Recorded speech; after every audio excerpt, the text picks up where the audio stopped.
And I came out and it was like the day I was like, okay, I'm going to render that fat. And then I started looking around like, what are these tracks? And then you slowly start to have something dawn on you. Like, those are Wolverine tracks. I mean, they're not huge, like 40 pounds or whatever, but they fight off wolf packs. They take down full grown moose. And I was my first time really dealing with one like that. And he kept surprising me with how bold he was, kind of figure, okay, that'll take care of it. And then all of a sudden, whoa, right in front of me, you run by and grab a chunk of meat and run off. You're like, no way. Jordan, great to see you, man. Good to see you, Tim. Good to see you. And we've upgraded our interaction to in person. Yeah. Because for those who are listening, we had some audio glitches, some technological woes, and we just decided to do it in person. So here we are. Fun. And I have twice the number of pooches, meaning 2 versus 1 since you last saw me. Got a stray adopted a few days ago. We're also drinking what people might think are ridiculously heavy pours of whiskey, but this is not whiskey. This is Lake Missoula Tea Company, Lake Missoula Breakfast. It is delicious. Just a bit of caffeine, a little bit of a topper, let's call it. Yeah, we just both arrived to some city we're not from, so at high altitude. Yeah. And we're just getting back into the groove of the conversation. So we are going to get to Russia, but first I wanted you to, and these tie together, I suppose, explain what we have here on the table besides the tea, because you made the joke, if the interview's not going very well, might as well have this. The handle this way. Yeah, the handle is pointed towards you. What are we looking at? What we're looking at is an axe. It's one I've kind of designed specifically using the knowledge and experience I have had in Siberia in particular with the native folks and stuff. So it's got some unique features, some that I've really grown to love. So in the forest, first off, just to set the foundation, the one tool you need is an axe to give yourself a chance at survival. More than a knife. More than a knife, because you can do all the things you can do with a knife. You could get a fire, you could build some traps, you can get through the ice, you can, it just kind of gives you the ability to do everything, maybe not as well as you want, but as the natives would say, the one tool you need is an axe, and I concur. So the problem, though, is that a lot of people in the States don't know what a good axe is. And so you'll go buy one at Lowe's and go home and it just doesn't do the job you need. So I designed one that has all the features I like. It's kind of a Siberian axe head shape with some of the Evenki modifications. The Evenki being the native people. The Evenki are the native nomadic folks that I lived with. They live in the woods all the time, so they kind of know what they like. So some of the features of this axe in particular, most interestingly, is it's sharpened from one side. It's like a single bevel. It's a single bevel grind, which means you have to have a right or a left-handed axe based on what you are. But what that allows you to do is when you're in the woods, very often you'll be carving things, whether you're building a sleigh or building a trap or building whatever it might be. And it really helps it work as a planer and really helps it do accurate work that way. It also, on most trees that you chop down in the woods, they're quite narrow. You're rarely chopping down a giant, cedar tree. Yeah. You're going to be chopping down things about the size of your arm. And a couple swings with this bevel design and you can slice right through them. So it's a really efficient way of... Assuming it is matched to your dominant hand, right? So exactly. That it's sticking instead of deflecting. Exactly. So if you picture a bevel and hitting against a tree, if it's ground off on that side, there's a bit of a deflection. And by grinding it from the opposite side, when it hits that tree, it just bites right in. I guess you have some experience with deflection. Oh, yes, we do. And yeah, just to finalize a few last points, you'll notice on a lot of American axes, they have a narrow eye. And that means... And can you describe the eye? The eye is basically, if you had the axe, what would you call it? Blade, right. Yep. There's the hole through which the handle would fit. On a Siberian axe, it's quite wide, which allows you in the field to repair it with a solid, piece of wood. And you can slide the handle through it like a tomahawk. From the top, the handle goes all the way on. That way, when you swing, the pressure is always tightening the head. You don't need wedges and all that, which is a cool design. There's a bunch of other little nuances to the design. I don't want to bore you too long, but Tim knows he's been up in the woods with me and we got to use it a bunch. I got to show him how to use it. It's incredible how versatile and axes. I mean, the number of ways that you used it. Also, just a side note, I never really thought about this, but for people who are wondering about this bevel description that I gave, you could think of, there's certain chef's knives, especially Western chef's knives, that are double beveled. They're sharpened from both sides in. So if you buy a cheap knife sharpener, it generally looks like a V, right? You're sharpening it from both sides. But if you look at a lot of Japanese chef's knives, single bevel, given the way they use it in cutting fish kind of horizontally. And I recall seeing you when we first went out, our first day in the wilderness in Montana. And just a quick sidebar, one of my friends, because the forecast looked fantastic, it was a bluebird day. Oh, yeah.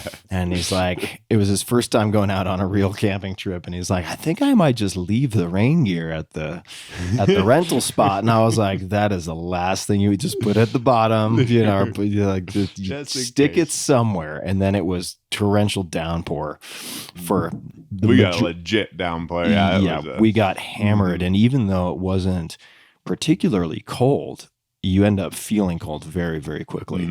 And when we arrived at, I suppose, the first camp, which maybe was sort of a premature stop because of the cold and the rain. Yeah, it was pretty chilly. And it was incredible how quickly, number one, my friend Mike and I both were having trouble zippering our jackets, even though it was not even winter. And then watching you use the axe to, maybe you could describe this, but when you take a larger stick, people think of fire building and they think of perhaps having like the fat wood, and then you have some type of cotton ball or tinder, right? But when you're out in the woods, you don't necessarily, sure, you could pack these things. But if you're improvising, what blew me away was how you use the axe to create feathers. Yeah. Can you explain what that is? You want a really sharp axe. Once you get control of it, you know, they're dangerous. We'll go to the deflection stories someday. But once you're a master of the axe, you can go in a downpour, torrential downpour, chop down a dead standing tree, because you might see dead trees on the ground, but it's amazing, particularly in the spring when they've spent a whole winter absorbing moisture. It's amazing how wet they will be. And so dead standing, find something, chop it down, and then split it. Chop a smaller piece out of the middle and then split that open. And once you got it split open, you're to that dry wood, and it never gets wet because it was standing.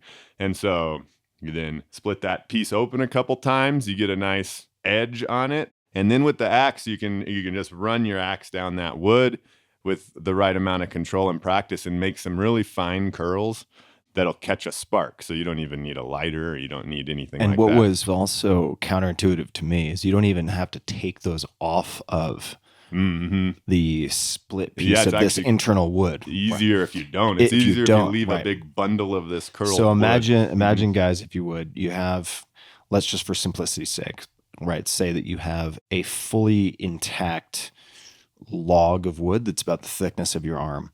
You then, and there are very particular ways to do this safely, right? Like leaning it against a larger fallen tree. There's a lot of nuance. There's a lot of nuance, but you split that in half. So now you have, if you're looking kind of down the barrel of each of these split pieces, they're half circles, right? And then you break those you chop those into even quarters, let's say. And then you stand one up and you're using the axe, which takes a lot of fine motor control to kind of shave down these thin pieces of wood that then curl as you're pushing it down. And then you go a little bit higher, you do the same thing, you do it again, and you end up with all of these. It almost looks like a fiddlehead fern or something, where they're all rolled together. In fire making too, in survival in the woods, it's great to have a lighter. It's great to have matches. They all make it so much easier to start a fire, but they'll occasionally fail you, and they'll fail you when you need them the most. And so I always carry also just a ferro rod, which is very, it just makes sparks. Basically, you scrape it and it makes sparks. But with that, you need fine, paper thin material to catch the sparks and light it up. And that's what you're making with the axe curls. And so we were in a big downpour, and even that can be difficult because when it's really raining, you got to be really careful that you've made all these curls that they don't get soaked before you get the spark on them. So we made a quick tripod, draped a tarp over it, and tucked under that to actually build our fire. Made a few sparks and got that burning. You can then make some not so fine curls, make some really quick rough ones, and throw that on top. It catches, and pretty soon you have a fire, which is amazing how life-giving it is in those situations. Everybody's depressed and wet. Particularly like soaking wet, hands aren't really functioning.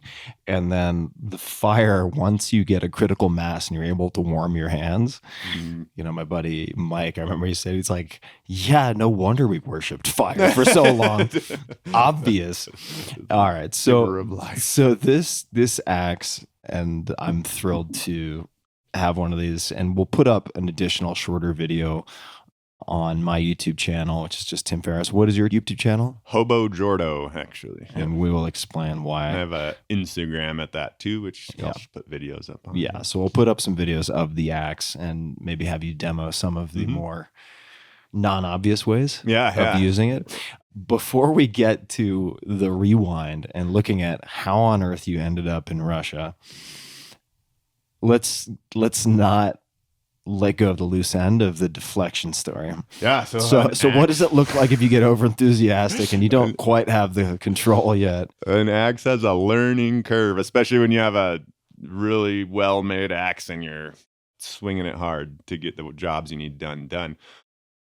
When I did go to Russia, I was a little in over my head. Like, I had grown up on a farm and used an axe more than probably your typical American, but not like they do over there by any means. And so, I mean, these axes are as sharp.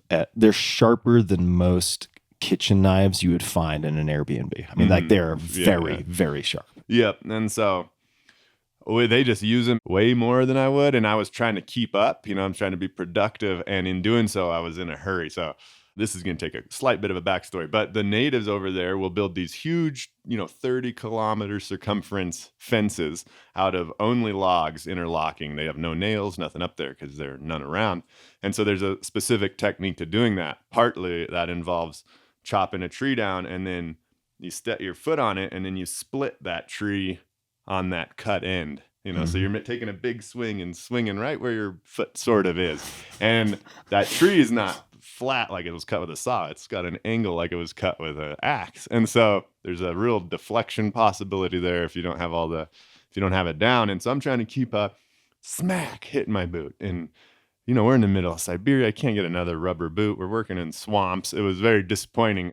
Went home, had a cut on my foot, back to home, which is a tipi. We had a cut on my foot, kind of bandaged it up and tried to patch my boot as best I could. Go back out. Next day, same thing. And make a long story short, I chopped the heck out of my boots. And then finally one of the native guys was like, hey, you know what, Jordan? I think, 5 years ago, I left a boot upside down on a stump, 5 miles that way. And so we spent a whole day. We got our reindeer, packed them up, rode these reindeer up and over the mountain. Sure enough, there's a stump with a boot upside down on it. And these are natural rubber boots. And so I could it was smaller than my foot, but I could squeeze my foot in there. And I was like, great, this is awesome. Back at it another day or two, and swing, I chopped it. And I was so frustrated. It was annoying that I cut my boot open. I got mad and I swung with one hand at the tree.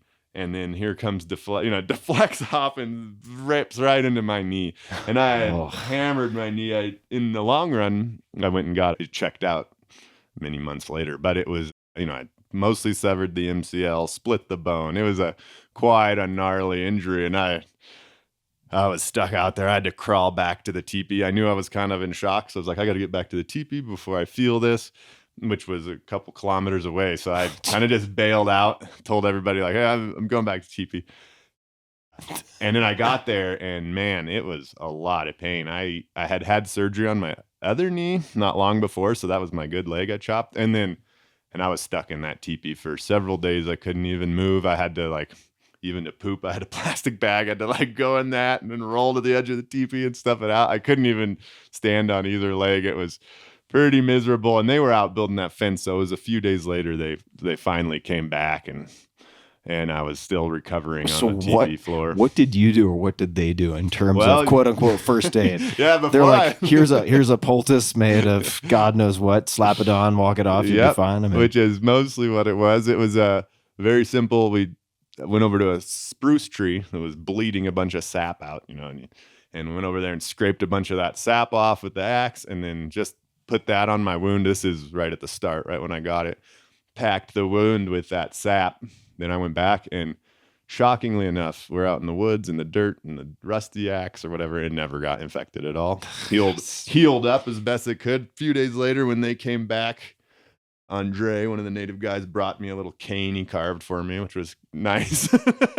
And so then the next couple days I caned around, and then, got to where I could get back out on the fence again and help out. But it was quite a lesson. That was my first time with them, and yeah, I was in over my head a little bit, high learning curve. Yeah, that's a memorable lesson. Memorable lesson. I was pretty miserable in that teepee for a few days. So it sounds like you got close to quite a few of the locals.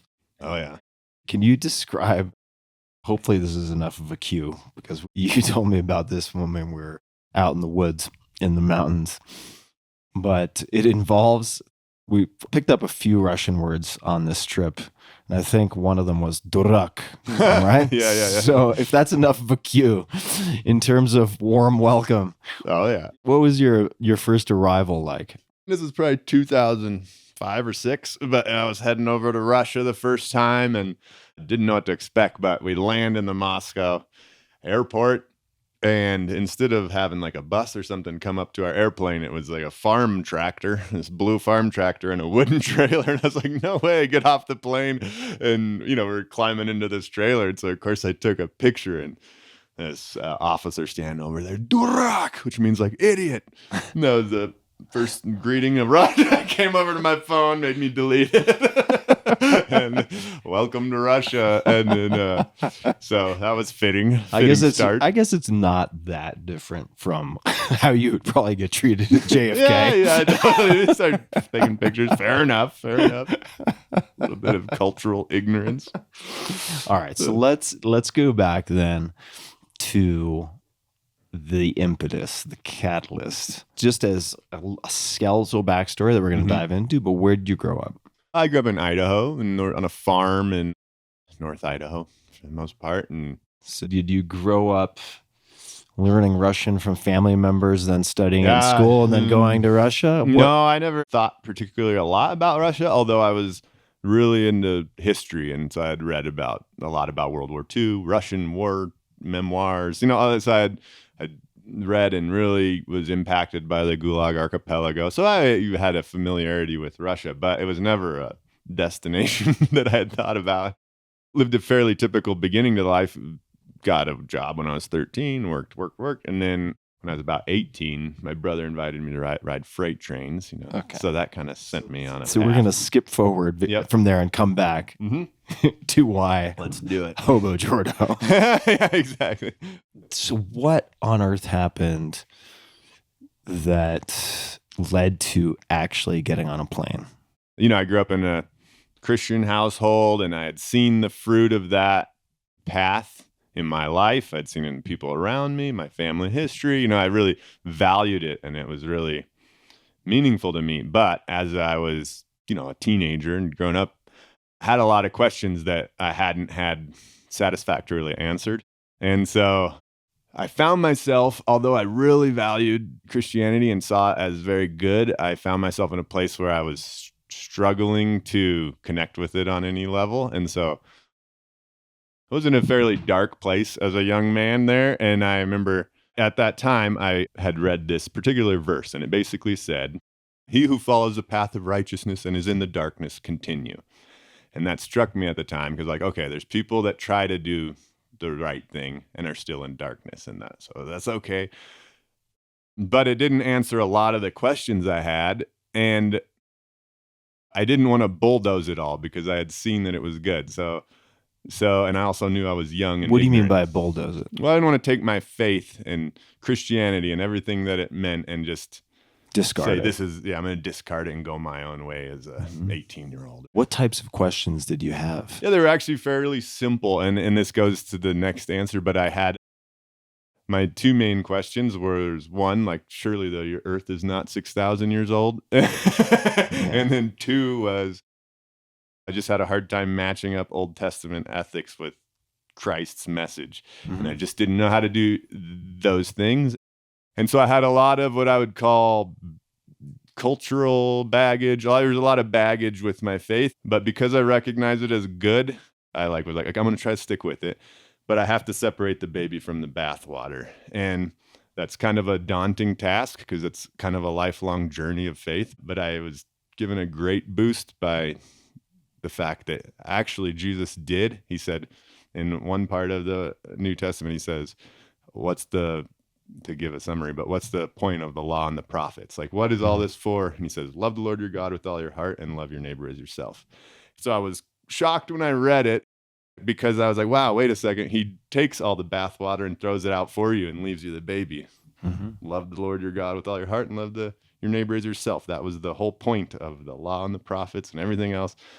And so I didn't have to figure everything else out at the time. And I was okay with seeing if that would play out. And I like I said, I'd seen enough fruit that I didn't want to bulldoze it. What kind of fruit had you seen for yourself? So like my mom, for one, was like a real woman of faith, and we'd always had like single moms come over and live at the house, and she would always work to like give Christmas gifts to prisoners, children that are out. Always had her acting in the world in love. And in my own life, as a young man, you got this ideal that's pushing against your natural lust and this and that. It kind of throws a wrench into your natural tendencies, whether that be to anger or to, it overlays your life with like love, ideal. And I saw that as good. So I chose at that time with those two bits of information that like continue even in the darkness, and that I can like put everything else on pause. The only thing I need to like accept or not accept is like love the Lord, that core. And I was like, I'm okay with accepting that. And then I had this really deep prayer that like, someday I just wish I had the faith to match. But I didn't actually know if I per se believed it. I just knew that I'm going to do it anyway. So in that time, I was also traveling and going to New York and going to Virginia and running all around. And I had heard of this opportunity to go to Russia and build an orphanage. So that was the first thought of Russia. And again, it was distant and I didn't think much of it. But I did pray, well, if you want me to go, Lord, you're going to have to give me a sign because I don't have any reason to go. And then I went to New York. It was kind of a flippant prayer, I think. I went to New York and met a Russian there, and she had offered to give me Russian lessons because, the topic came up.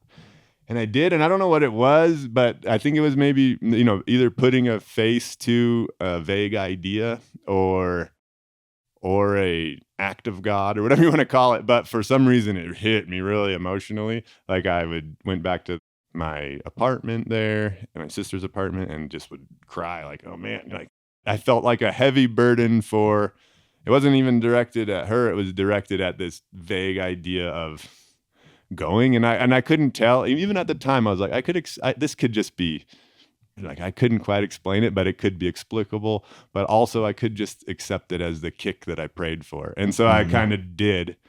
And again, I still didn't have the faith to match. Like I remember going, I was like, okay, I'm going to go. I'm taking it as an answer. I bought a ticket for a year and headed over to, I didn't even really know where. And there was a guy over there, Justice Walker, awesome dude. He was heading up that orphanage building project. And so that was my only connection.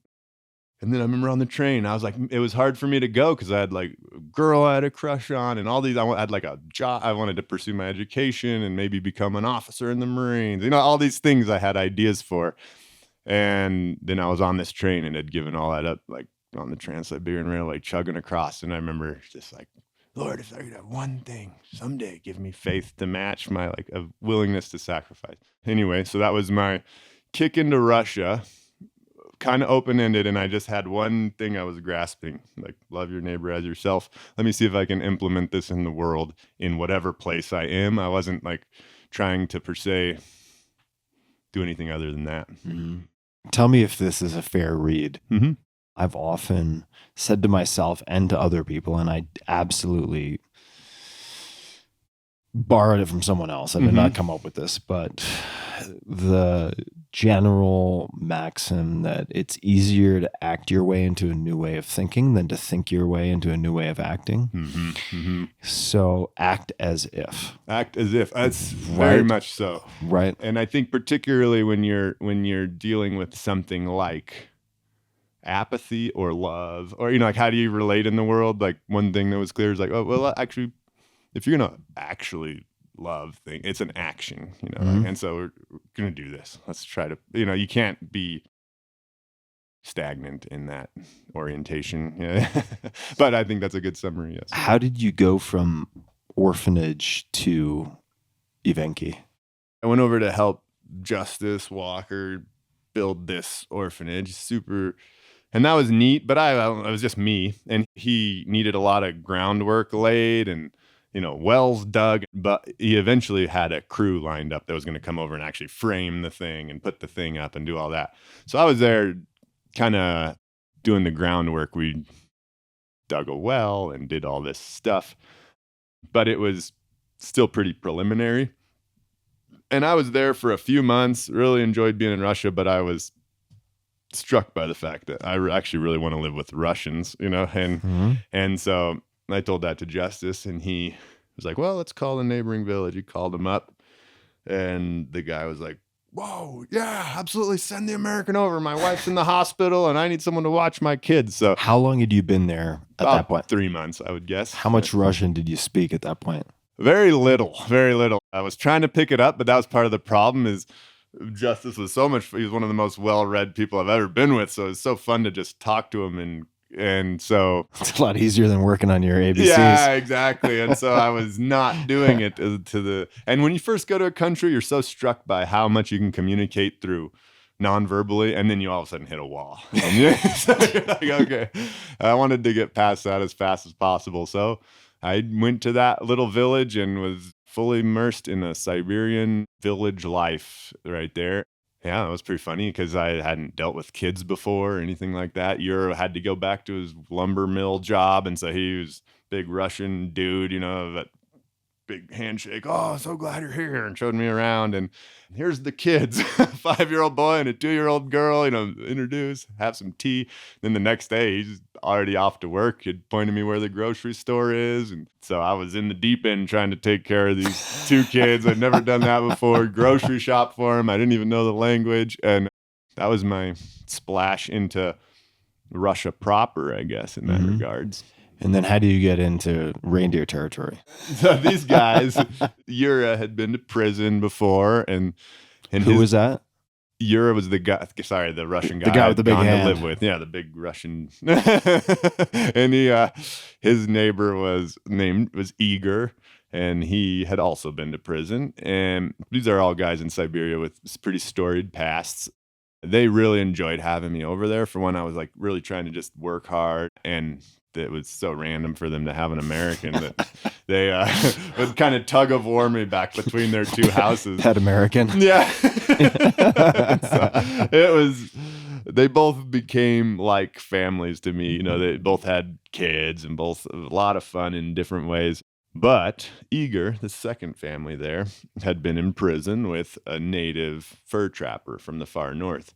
And they were really close because they'd like found God in prison together. And so he was always telling me, you got to go north and meet my fur trapping buddy. So after that year of living in Russia, right at the end of it, Yura, the trapper, came through town to sell furs, and we met, and he invited me up to live with him. And so I was like, yeah, I'm going to go home to America, renew my visa, earn some money, and then I'll come back. And so I went back and headed straight north, more or less. And then I was in even more over my head. So what was the first day like when you land, first day, first week, when you land in the far north? Oh, it was very funny. This is in Siberia proper? Well, we've been in Siberia the whole time, but it was just incrementally further north in kind of central Siberia. How cold does it get in the northernmost region? Far north, where I would end up being with the nomads. It'd get to negative 58, negative 60s, like kind of the cutoff. But first getting to the north, it's funny. Well, one thing I was struck by when I got to Russia was there's a lot of drinking. Yeah. And every bit I went further north, every time I would get used to it at one place. I remember driving in a village, in the first village I was with Justice, and we're just cruising along on a cold winter day in the bus, and it swerves around this guy laying in the road, but we're out in the middle of nowhere. I was like, whoa, like it's cold out. We're going to stop. And the lady across from me, and I could, make out with my bad Russian. She's like, he's a drunk. He's dead. I was like, whoa. And so it was kind of intense, but you kind of recalibrate at the new norm. And when I went to the next northern village, restruck me again. I was like, oh, there's chaos. And that first week was that, because I was with Yura and he was showing me around, and we go to this first house, and I think even it might have been even on the way from the airport, but pick up some random drunk guy, and he holds up his phone, listen to this, and it's just his wife just chewing him out and cussing him out. He's like, that's the fury of a Russian woman, because he's been missing for who knows how long.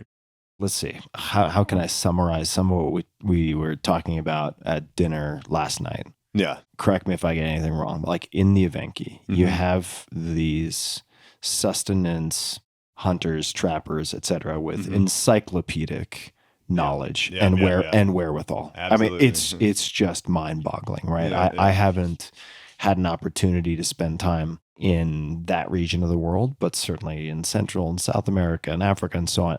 When you start to look at, let's just say, like Shangan trackers in South Africa, there are like levels, and then the Kalahari Bushmen, and then there are levels, and it's unbelievable how fluent they are in their environment. Yeah. Right. Yep.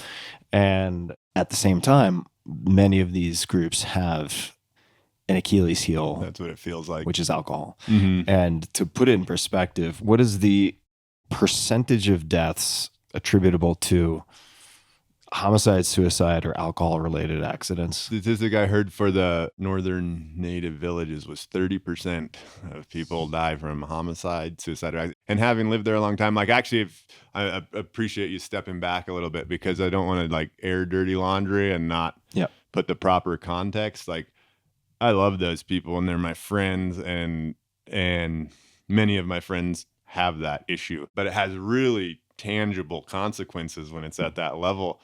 It was amazing, because these people, you'd go in the village and they'd be just on the ground drunk for like weeks on end, just binges that could only be broken by taking them back out in the woods. But when they get in the woods and sober up, these are like the coolest, most knowledgeable people that you would say are happy and living a fulfilled life, and also just really open and pleasant and quick to become family, basically.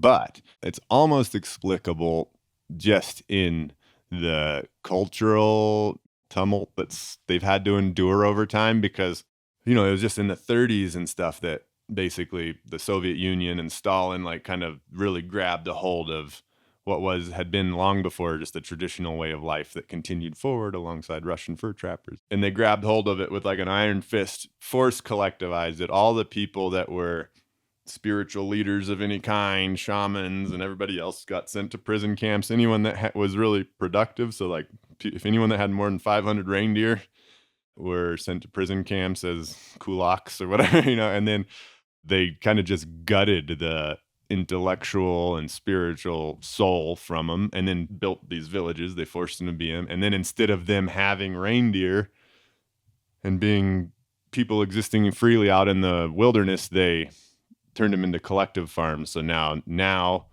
you're hired as a reindeer herder to herd the government's reindeer, and your wife might be hired as a tipi worker to live in the tipi. And so they just restructured the life.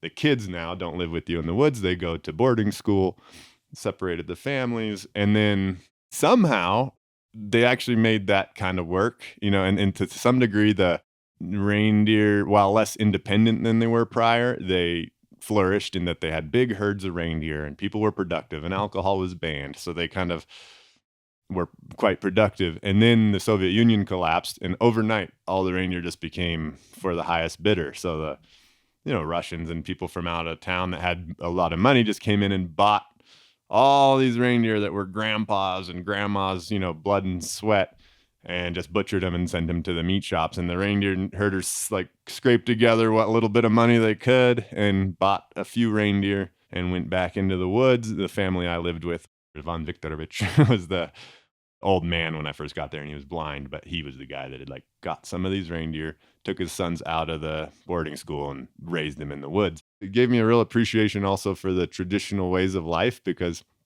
I could see it in villages where reindeer herding hadn't been hung on to, and they just felt like black holes. Like everybody was just drinking and there was nothing to do, and they don't have an outlet to like flourish with something they're proud of in their native ways. So it felt pretty dead end. But the village with reindeer herding, it had this whole thing, and the reindeer herders out there, and because of that, even the people that don't do it are proud to be reindeer herders, and they have a place to send their kids in the summer, and people have this, there's a little bit of cultural momentum that is really enriching. Let's unpack this word and this animal and the significance of reindeer, because it's come up a ton and people are like, what is up with these magical reindeer? Probably.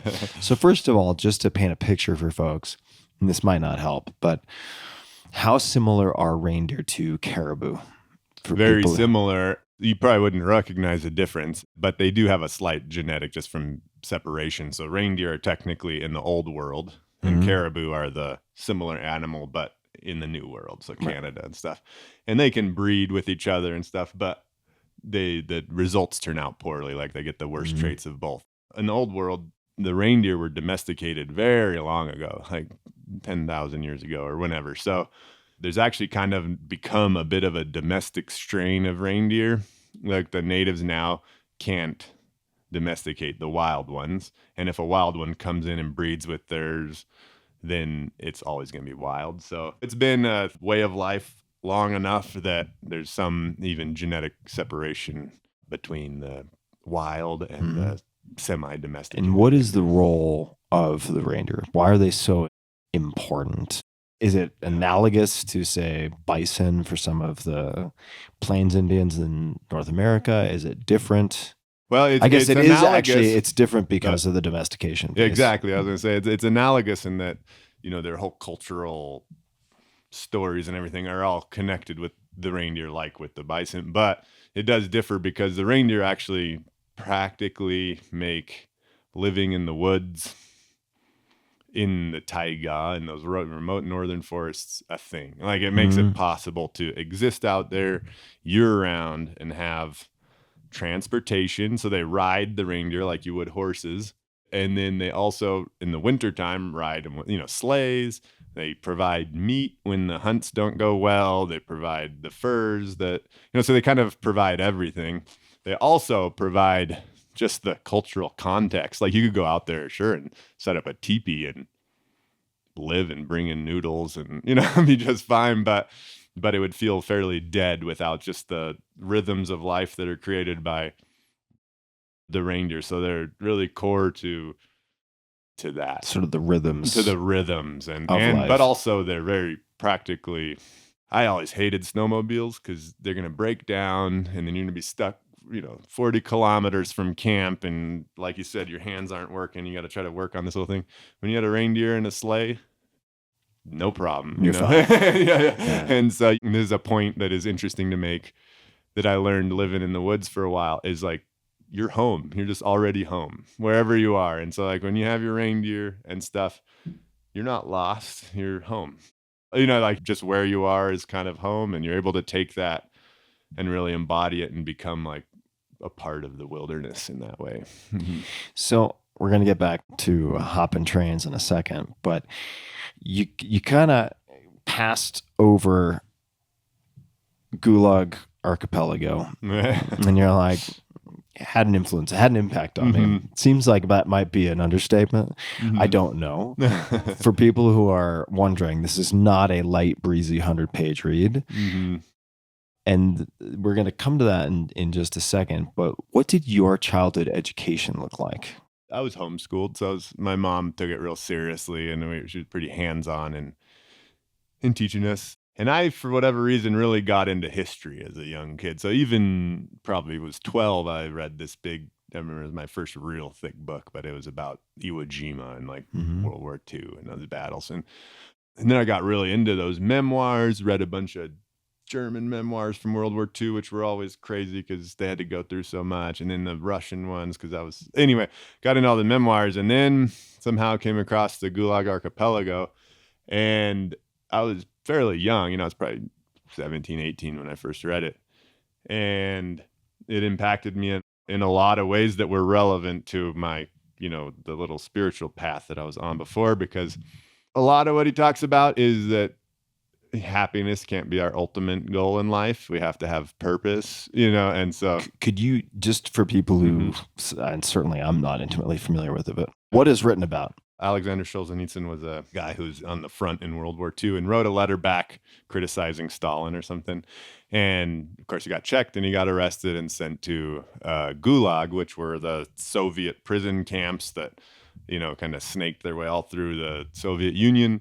And they were particularly harsh on political prisoners as opposed to crime prisoners. But so they would send these guys out to basically death camps and have them mine or do the labor, basically, that kept the thing going. But they were designed to be really brutal and dark places. They just the way the fact that even, because the political prisoners were the bottom of the rung, they allowed the rapists and those guys to kind of rule the roost and set the rules. And so they degraded into some pretty terrible situations. And so but this was all unknown basically to the West, and he was some kind of a brilliant mind.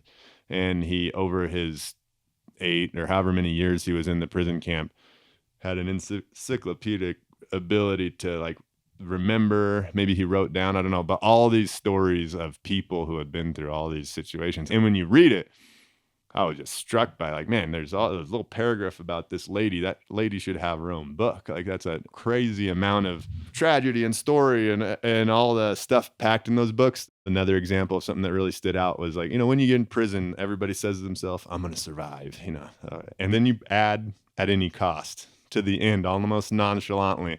And then pretty soon you start down this path where you're basically stomping on others to survive because you need to, look out for number one, survival of the fittest. And he was and everybody basically adopted that mentality. He's except for these corrupt Orthodox church had somehow created these babushkas, these old ladies that didn't allow their soul to go down that path. And he's they all died, but they all were a light in the darkness on their way. And then kind of gets at the point of, you could lose your life, but don't lose your soul. And happiness can't be your ultimate goal. That can be taken from you by a health change or by getting thrown in a gulag or by whatever it is. You have to have something deeper. And so forging a purpose, I wanted to talk about the homeschooling because not that there is a single mold, but there's certain, I suppose, maybe archetypes that people might have in their heads as to what constitutes a rugged mountain man effectively. And I was chatting with my girlfriend last night and she was like, he doesn't really fit my vision of a rugged mountain man, which is not, she's not saying you're not rugged, but when you're talking about, and I'm sure we'll get to this, Assyrian history and reading Gulag Archipelago as a 17-year-old, these are not terribly common things that get woven together. Mm-hmm. How did your mom do the homeschooling? What did a week look like, or the lesson plans? Does that make any sense? I'm just wondering, because homeschooling, I think, for a lot of people in the United States seems like an aberration. But when you look at some of the people whose books we read, a lot of them had some equivalent of homeschooling. And what I think it kind of is it's a public school, there is a standard and everybody's going to be taught to that standard. And there's kind of a minimum bar and this and that. Homeschooling allows for more divergent options, both on the negative and the positive. So you can keep your kid at home and not teach him anything and go on. But also you can really focus on your kid's unique interests and abilities, and they can really excel and develop those in a way you wouldn't in kind of the public school realm. So because I was really into history, we leaned into that, and I had the time to, because honestly, in a public school setting, you burn up so much time going to just dinking around. Whereas I could get done with my actual academic schooling in just a couple hours in the morning, a few hours maybe, and then go on to my interests. And so it allows you to do that. And she kind of taught us, initially she was really hands-on, and then the older we got, it was more hands-off, where we had to be more self-taught and follow this whatever curriculum she had. And then the last 2 years of school, so my last junior and senior year, I went to a public high school and got that experience Got too. socialized. Got socialized, which was an odd experience. I'm not sure what I think of the socialization, but it was Prefer. Yeah, I was going to say prefer to be an indoor cat, but you're not really an indoor cat. no. So with homeschooling, though, I think it has a really awesome thing. I think it's great that it's an option in the country. It is one thing, if you're homeschooled, you have to focus on its weakness, which is like community and friends and developing that. So for people that think that's an interesting option, just know that that's its weakness, and then account for that in how you organize. So that's what we do with our kids. How do you account for it with your kids? We're really active in trying to be the catalyst for community in our town. We're always ready to hang out. We got them in jujitsu, and we got them in gymnastics, and got them in all the things, and then make phone calls, foster like hiking trips with the other families, and make sure we're like multiple times a week getting the kids together with their friends and stuff. You just really put effort and focus on that. And then it also strikes me that the ability to build community and social bonds, and therefore socialize, but not in some oddly artificial environment, right. is kind of dependent on activities. And maybe this is particularly true for boys, I don't know. Mm-hmm. But what I observed when I was at your house, Mm-hmm. I just remember your kids' cousins visiting. Mm-hmm. And they were always outside doing something, Yeah, right? yeah. Which I think is important, right? They're not just sitting around talking. That's not actually natural for most humans, including Mhm. adults, to just do that all the Mhm. time. There were shared activities. And then when the cousins left, I guess it was your middle child who was just crying. And it was so adorable, but such heartfelt, deep connections. Yeah. And similarly, it's like when we were out in the woods and we were sitting around, your brother was there. Mm-hmm. Maybe it had a thing or two to do with the jujitsu influence. I don't know. Another reason to never start fights. Like you would not see him and be like, oh, I'm terrified of that guy. Right. And yet he could absolutely bend you into a pretzel and cause lots of black orthopedic belt. lifelong Yeah. problems. So we were out there. It was your brother, a couple of llamas, one with a slightly lopsided head, prone to falling over. It's a long story. And then just a few guys, right? Two of my close friends, and we're all around a fire. And I can't remember who said it. Maybe it was your brother, maybe it was Mike. But, I get it. I see why. This is, again, not saying this is a purely gendered thing, but this is what he said, because it was all guys. Mike, And yeah, that was a Mike good probably. point. And he Yeah. said, No, it was Matt. it was Matt, okay, who said, now I see why guys like fires so much, Yeah. because they can connect and talk without making eye contact. You can just look at the fire, having something that is like ancillary. Yeah, I thought it was a fun observation. I've Yeah. paid a little more attention to it ever since, but it does just give you something, a third party to, we should have start a little fire on the table here. No, but for sure, having a common activity like that. And we are fortunate enough to just be able to live in a place that's really conducive to sending the kids outside. And it's something I've obviously tried to foster in them.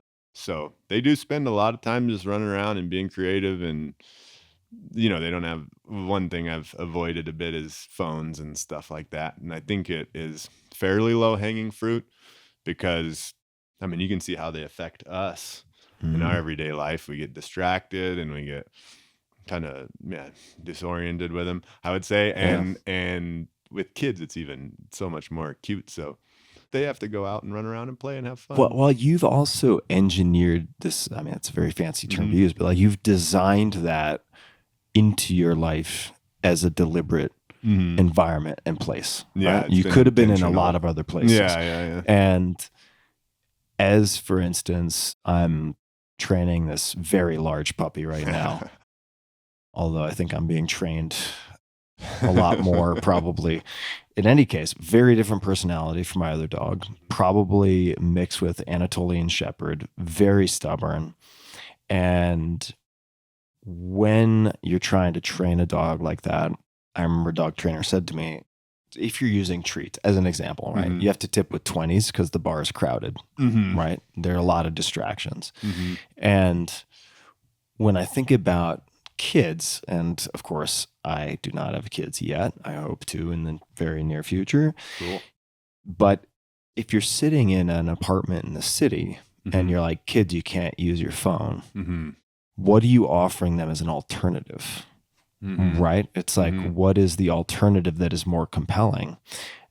And you've deliberately put yourself in an environment where you have quite a lot to choose from. And that has been intentional. And obviously that is probably more difficult if you have a small apartment and you live in a city. I imagine it takes a lot more hands-on going to the park, or, there's a lot of creative outlets in learning to paint, learning an instrument, learning of this or that may scratch that itch. For me, I did have it as a high priority to let the outdoors be a big part of our life. So I moved where that was possible, and I have structured our life such. I got the llamas, we were joking about initially, so that I could take the family out on 1-2 week long trips rather than, because I just couldn't carry enough gear to take them out for shorter. So it's been really intentional, and it's been great. And it's something to work out in a more urban context, but I guess it's not where I'm at.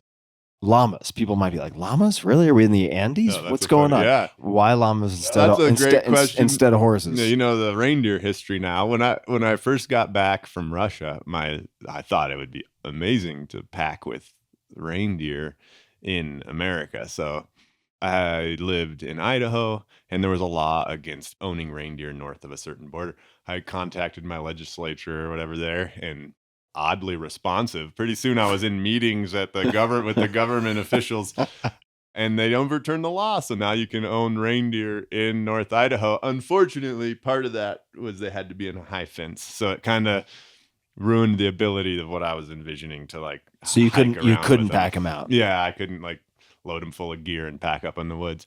So, then your only other options are horses and llamas. And I honestly just hadn't grown up with horses. And it's quite a learning curve on them. They're dangerous. Everybody that does a lot with horses has some kind of stories of getting hurt on them.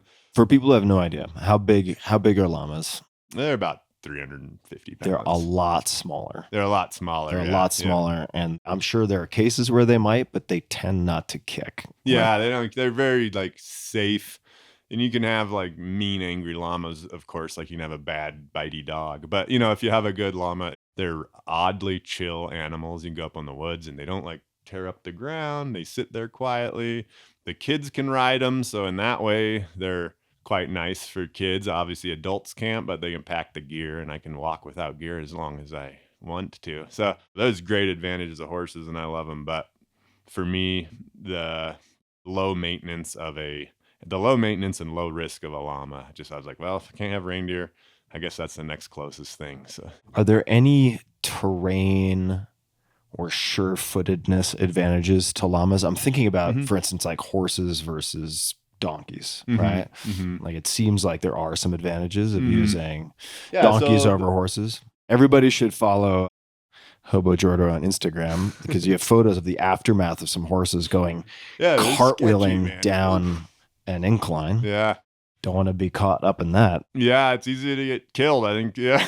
This is a common historical theme. So-and-so got bucked off the horse and the Fourth Crusade ended, or whatever it was. Yeah. But where were we going? Advantages of llamas on terrain. On terrain, yeah. So they have, the horse, you have a metal shoe on the bottom. And metal, particularly on rock, is pretty slippery. And so you'll do a lot of slipping and sliding on rocks. The llamas have a soft pad with two little claws. They look like little raptor claws in the front. And so it's actually quite interesting to see how they work. They're very small. Yeah, they're small little paws, but you can stick on like a wet rock and that soft paddle grip, and they can walk up and down the rocks. Or if you're in mud or soft dirt, you see those two little front claws dig in like a raptor claw, and they can climb up that. And that way, the terrain issues are pretty great. The other pack animal people use is goats. And those are nice because you can really go over boulders and like they can hop from this to that. They're somewhere in between a horse and a goat as far as their off-roading abilities. But sounds like you would have to have a whole caravan of goats for carrying capacity. And goats also are always with you. Like with the llama, I can tie them up and go hike up this way and that way. The goats are always with you. You can't tie them up and you can't leave them anywhere. Chaos will ensue. But they're funny little critters, but they weren't my cup of tea. Let's hop to purpose, right? This, which I feel like looking back at your family history, looking back, and is it fair just to tie up one loose end with Gulag Archipelago? How analogous is it to Man's Search for Meaning by Viktor Frankl? It's real similar. I think it's like the thicker version of that. You know, it's like Gulag Archipelago light would be that Man's Search for Meaning. Yeah, got it. Okay. Could you give us a bit of your family history? And you can go back to your grandmother. You could kind of start wherever you want. The purpose specifically made me think of your dad and the reinvention of purpose, which I think is a pressing need for a lot of people in a fast-moving modern environment where they feel like they're on very unstable ground, perhaps in a lot of ways. But let's go back. You know, I threw out this term Assyrian, but most people don't. It's not a familiar word. I guess you would almost call it the indigenous people of the Middle East, you know, before kind of the Arab takeovers and stuff, were Aramaic speaking Assyrians is what they're called. So that's what my family was. They lived in northwestern Iran, kind of near a lake called Lake Urmia. And during the chaos of World War I, you know, there had been the Ottoman Empire was crumbling, and all these people who had been under the Ottoman like colonial yoke were seeking out their independence and their freedom and breaking off. And in all that chaos, I think what happened was it was an easy time to get rid of a entire people group. You know, like actually Anatolia, you have an Anatolian shepherd, was a pretty diverse place up until then. After that time, it was basically just Turks and Kurds left. You know, like the Greeks, the Assyrians, the Armenians kind of ran out of there. What were the reasons for running them out? It's complicated. History's not black and white. They were minorities because those groups were Christian overall, living in, you know, under the Ottoman umbrella. And so sporadically at times they would live okay, and then at times there would be big massacres. And over the course of centuries, there were just constant, it wasn't a pleasant way to live, I guess would be the quick way to put it. And so there was sporadic massacres kind of all the time. And then so when World War I happened, you couldn't blame them for wanting independence, you know. And so there were better and worse people. A lot of those Christian minorities joined with the British or the Russians to try to forge out their new nation states that were forming from the crumbling Ottoman Empire. And at the same time, nationalism was really rising, and there was a big Turkey for the Turks movement. Like, we don't want other people here.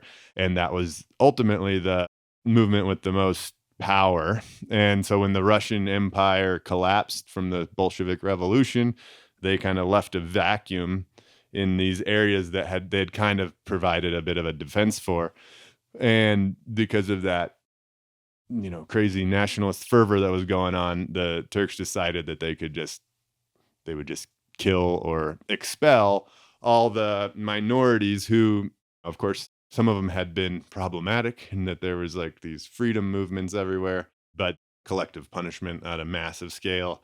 And obviously my grandparents were kind of out of it because they were in Iran, but when the Russian presence left there, the Turks went into there too. And it was basically at that point, it was just kind of a uncontrolled, well, ultimately it would be a genocide. It killed like 750,000 Assyrians and a million plus Armenians. And, it was quite a disaster. My family so my grandma and grandpa, both of them would ultimately be, for all practical purposes, sole survivors. Like their families were completely wiped out. My grandpa was in a village when they were coming in and burning it down. And his dad was in a wheelchair, basically put a money belt on him and told him he was 17, told him just run and don't look back. And he looked back to see his dad's house on fire, with his dad in it. He never knew what happened to his sister. Ended up getting taken in by some Jesuit priests and kind of raised in there. And then my grandma had a different story where the Ottoman Empire was still kind of conscious of like trying to put on a image to the world. And so instead of, there was plenty of just straight up massacres, but instead of, they called them deportations, but they were kind of deportations to nowhere. So they just drove people out into the desert and marched them around until they died. And so my grandma, and she had 7 siblings and a mom, her dad was taken off to be shot. And then they just drove him around in the desert until all but mom, my great grandmother, and one sister of my grandma were left. The baby just had died, and the mom fell down and was like, I just can't go on anymore. And my Shalom, my grandma, and Shushan like picked her up and like, we gotta keep going. At some point there, they split off from the guards or whatever, stumbled through, and we're actually ended up being rescued by British military like outpost type thing. I don't know. And then they were taken to a refugee camp. Mom and the sister never recovered really from just the trauma. And then grandma was sent to Baghdad and raised in a refugee camp. So these 2 people had kind of lost everything, even their the Assyrian people, nation kind of almost vanished. Like there's Aramaic is what they speak. It's like almost a gone language now. It's very just small fragments of it hanging on. So they had kind of lost everything. And then they met in Baghdad somehow and got married, immigrated to France right before World War II. And then the Nazi invasion happened. And they have a whole series of stories from, kind of the deprivation at that time. They were already poor immigrants arriving there, and then to like go through that whole Nazi occupation. And then they eventually made it to America and actually died not long after. So my dad was 10 when his parents died and was raised by his sisters. But what I find something to be that I think about a lot is that they ended up having 11 kids, so they had a really big family. And I would go to all these family reunions with my aunts and uncles and my dad and this and that. And they were just the most joyful, fun, like so much love and joy and family and all of this.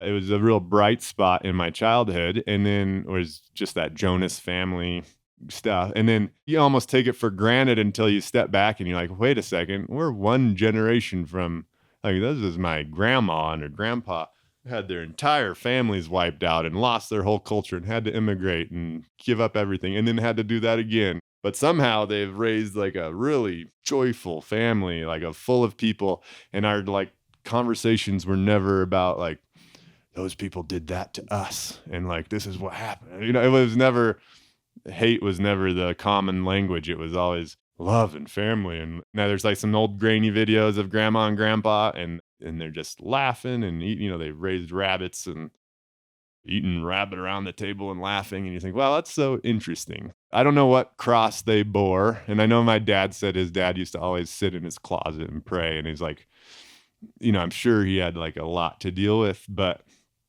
they didn't pass it down one generation, which is impressive. And not only did they not pass it down, they built and put into the world something really beautiful, which is my family, including my dad. And so leading into what you're talking about, Dad, it's something that I think about regularly more than you would think, because maybe I have a history and orientation, but just the fact that that's a legacy that I have, that we all have, shared humanity. But what a thing to be able to live up to. Like, I don't have to be defined by the hardship and the tragedy in the negative way. It's like you can see how other people have risen to that occasion and come out of it and create it. And so when I find myself in a hard situation in the past or now or whatever, you have that to look at and hang on to. Having a choice. Yeah, you have a choice of how to relate to it. There were so many people, and there's just like, you have every right to be fully traumatized and never recover. You know what I mean? Like, there's no judgment on my front for that. But on the other hand, it's like, what about those few people that did somehow recover, or what? I don't know what you would call it, but they somehow built something in the world in spite of the like unimaginable horrors. Watching your family get killed and raped and all the things that went on, and then just being able to build a loving family is pretty impressive. Yeah. Mm-hmm. Well, let's talk about your dad. I mean, whether by nature or nurture or both, he made seemingly some pretty remarkable choices as well. So he grew up as obviously a son of immigrants in America, and he was raised by mostly his sister out on, and so all I think he really wanted was a family and stability, and wanted to work hard. And his most joyful moments when I was growing up was when he'd come home from work and we'd run out and give him a hug. Like, I think that was his like life most fully lived, was just being a provider and being able to, he was an engineer, so he was smart guy, and being able to like just create a family. That's really what he wanted. He was very family oriented. But then it was interesting because when he had also had childhood diabetes and polio, so he had some health issues, and he wasn't great at managing his diabetes well. So when he was probably about, I was pretty young, I guess, still a teenager probably, he started, get the sores on your feet that you get. And then basically, because of the degrading situation with his feet, he lost his job. And all of a sudden, he had to watch as my mom had to go back to school, which was something that was very difficult for her because she's just not academic, but no longer could dad be the provider. He was basically somebody we had to care for because he ended up losing his foot and this and that. It was like a 12-year process of his health degrading. And it was really hard for him. Mom's going to school and we had to go to the food bank. And I remember him just like crying, like I failed, like the one thing he wanted to do. Yeah, brutal. And then his foot finally recovered, and he and I went out in the woods and we were splitting wood, and he like crushed his foot into the log splitter. Oh, and it was, deflate your sail. oh. So then they just amputated his other foot. And so basically he lost his physical ability to pursue his purpose in the world. And that was really difficult for him to do. He had to watch his family suffer and this and that. But then it was interesting over the years to watch him. So from my perspective as his son, from my mom's perspective as his wife, we never lost sight of his purpose. Like we knew who he was in our lives. It was never about the money he was bringing home or the this or that. It was like, what an encourager, and what a joyful person and all that. And we never lost sight of that. He did. But then it was interesting to see over the course of those 12 years of health degradation, how it was almost like he had to refine his purpose, and he did. And, and then when his health was at its worst, then he was on dialysis and in tons of pain and stuff, was in a way when his, what would you call it, spiritual giftings or something were at their peak. Like he was really able to, I could hear him at night crying in pain and like, oh, and then in the morning he would, oh, Jordan, you're, doing great and this and that. And let's read this psalm together, or let's do this. He was very much, he refound his purpose in pouring into us and into facing the loss of his health and his own death with joy. And that's what he did. He was like, man, I'm in too much pain. It's too degrading, to have me rolling him off the bed and take him to dialysis. He's like, I'm just going to stop going to dialysis. And that was a hard decision for him. But when he did, it was just like, all right, let's just party for the next 2 weeks. He was diabetic, so finally he could eat all the crap food he wanted. And we all had tons of laughs, and he was kind of full of joy right up until the end. And you're like, what a cool legacy to see someone face all that and see purpose, not in their life even, but even in how to face death. And the way he did that, we're all going to be in the same position where we lose whether our health or whatever inevitable suffering is coming down the hatch. Like I now have a template for how to face that in a way that I'm still putting into the world some kind of light, because I could see that it's not only possible, but I could see the template for doing that. So it's interesting having seen that. It really makes you be grateful for the blessing I have now, and that I do know what I love to do, and that I have an opportunity to share it with others. And I know my purpose now as it is, but I also know that's going to have to evolve with inevitabilities of aging and everything else. And so it's interesting to make sure your priorities now are in such a way that as you have to shift directions, that you'll be able to make that adjustment. Like, they should rhyme, you shouldn't have to, it's not going to be something completely different. It's just going to evolve into a little bit different angle. But when you think of your dad's purpose changing over those 12 years, is one way to view it as him going from prioritizing how he acted in the world, like how he does things in the world, to how he then supports and teaches the rest of you in the family? I mean, was he taking on more of a teacher role? Was it a supporter role? I mean, maybe not explicitly, but definitely implicitly. His gifting was that he really was an encourager and was really joyful, and people enjoyed being around him. And he was able to lean into those skills, those gifts, in spite of the fact that he couldn't walk, or that he didn't have hands or whatever. I think you lean into those giftings that you have that are not dependent on your ability to produce, which is great while you have it. But how long after he stopped dialysis, how long did he last after that? It was about a week. It wasn't as long even as we expected. It might be up to 2 weeks or whatever. At I think it was about a week in, his temperature just spiked, and then that was it. We were all around. And did you at the time understand his decision? Were you conflicted about it? To be fair, to be honest, he was really struggling with it, because he was also a man of faith. And I remember him reading, he was like, boy, it says, because he really was having a hard time hanging on, because of just the amount of pain he was in and stuff. But he was like, it says here, the Lord will never give you more than you can bear.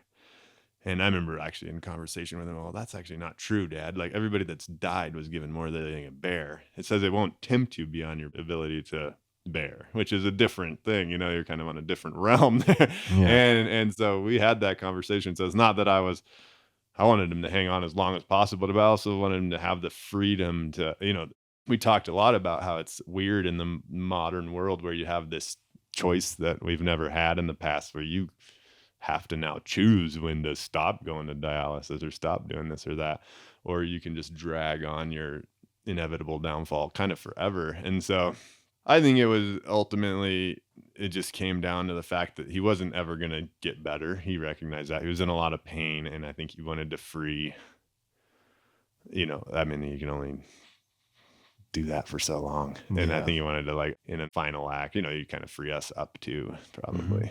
I'm going to use some of the kind of promises and perils of modern healthcare, like you said, to extend the runway, sometimes in cases where the quality of life just entails so much suffering or lack of awareness that it raises a lot of ethical questions, right? That we didn't have to face 200 years ago, 300 years ago.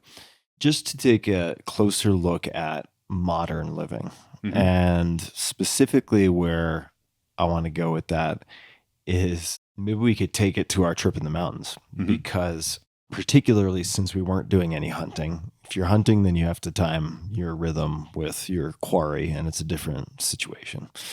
But I remember asking you at one point, I was like, so when are we waking up tomorrow? And you're like, well, when we want to wake up. And this comes back to the Evenki as well. And living in a settlement where you are managing someone else's property or an employee of the government versus having more flexibility in the way you structure your life and your days, right? I would just love to hear you riff on sort of overstructure versus too little structure versus where humans kind of naturally fall.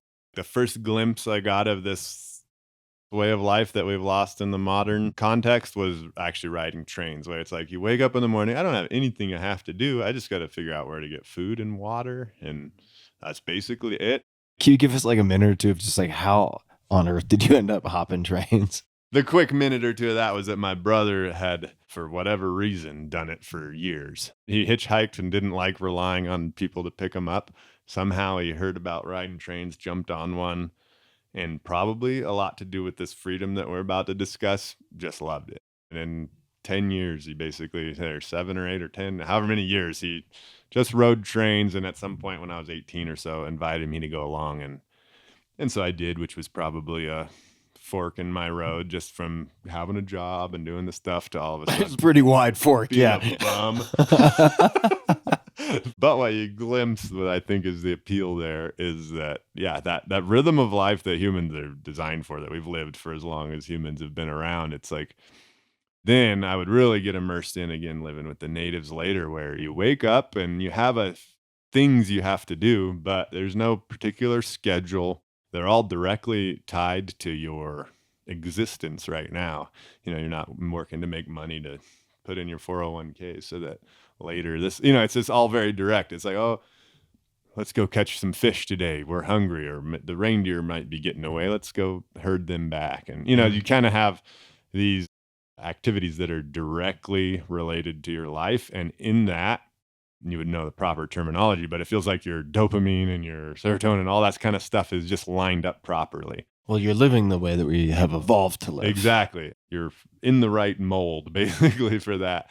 And I've described it before, but when you're successful on a hunt, or when you're like get into some good fish and you're in that rhythm, it's like you just couldn't be more joyful than that. There's just no more, that's it. That's your max human experiences. It's amazing. Yeah. We didn't have to earn a bunch of money, and it's just so much more accessible in a way. Well, which is it also makes me think about, sorry to jump in, but Yeah.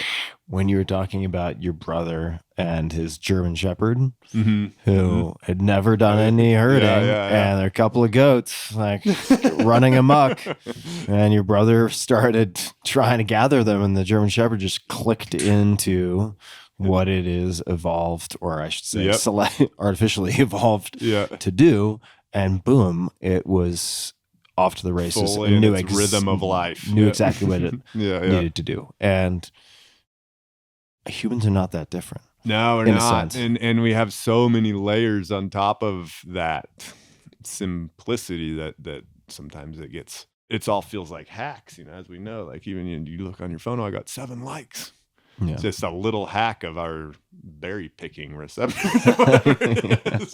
But you never quite fully get there. But it was always a little bit hard to articulate. I was like, life feels just more realistic. You're more like in the world, but it's a little bit difficult to articulate. Well, it seems very tangible in the sense that like you're dealing with fewer layers of abstraction. Yeah, right? yeah. You're not like, I'm going to do this thing to then ensure this other thing that will give me more happiness in the future.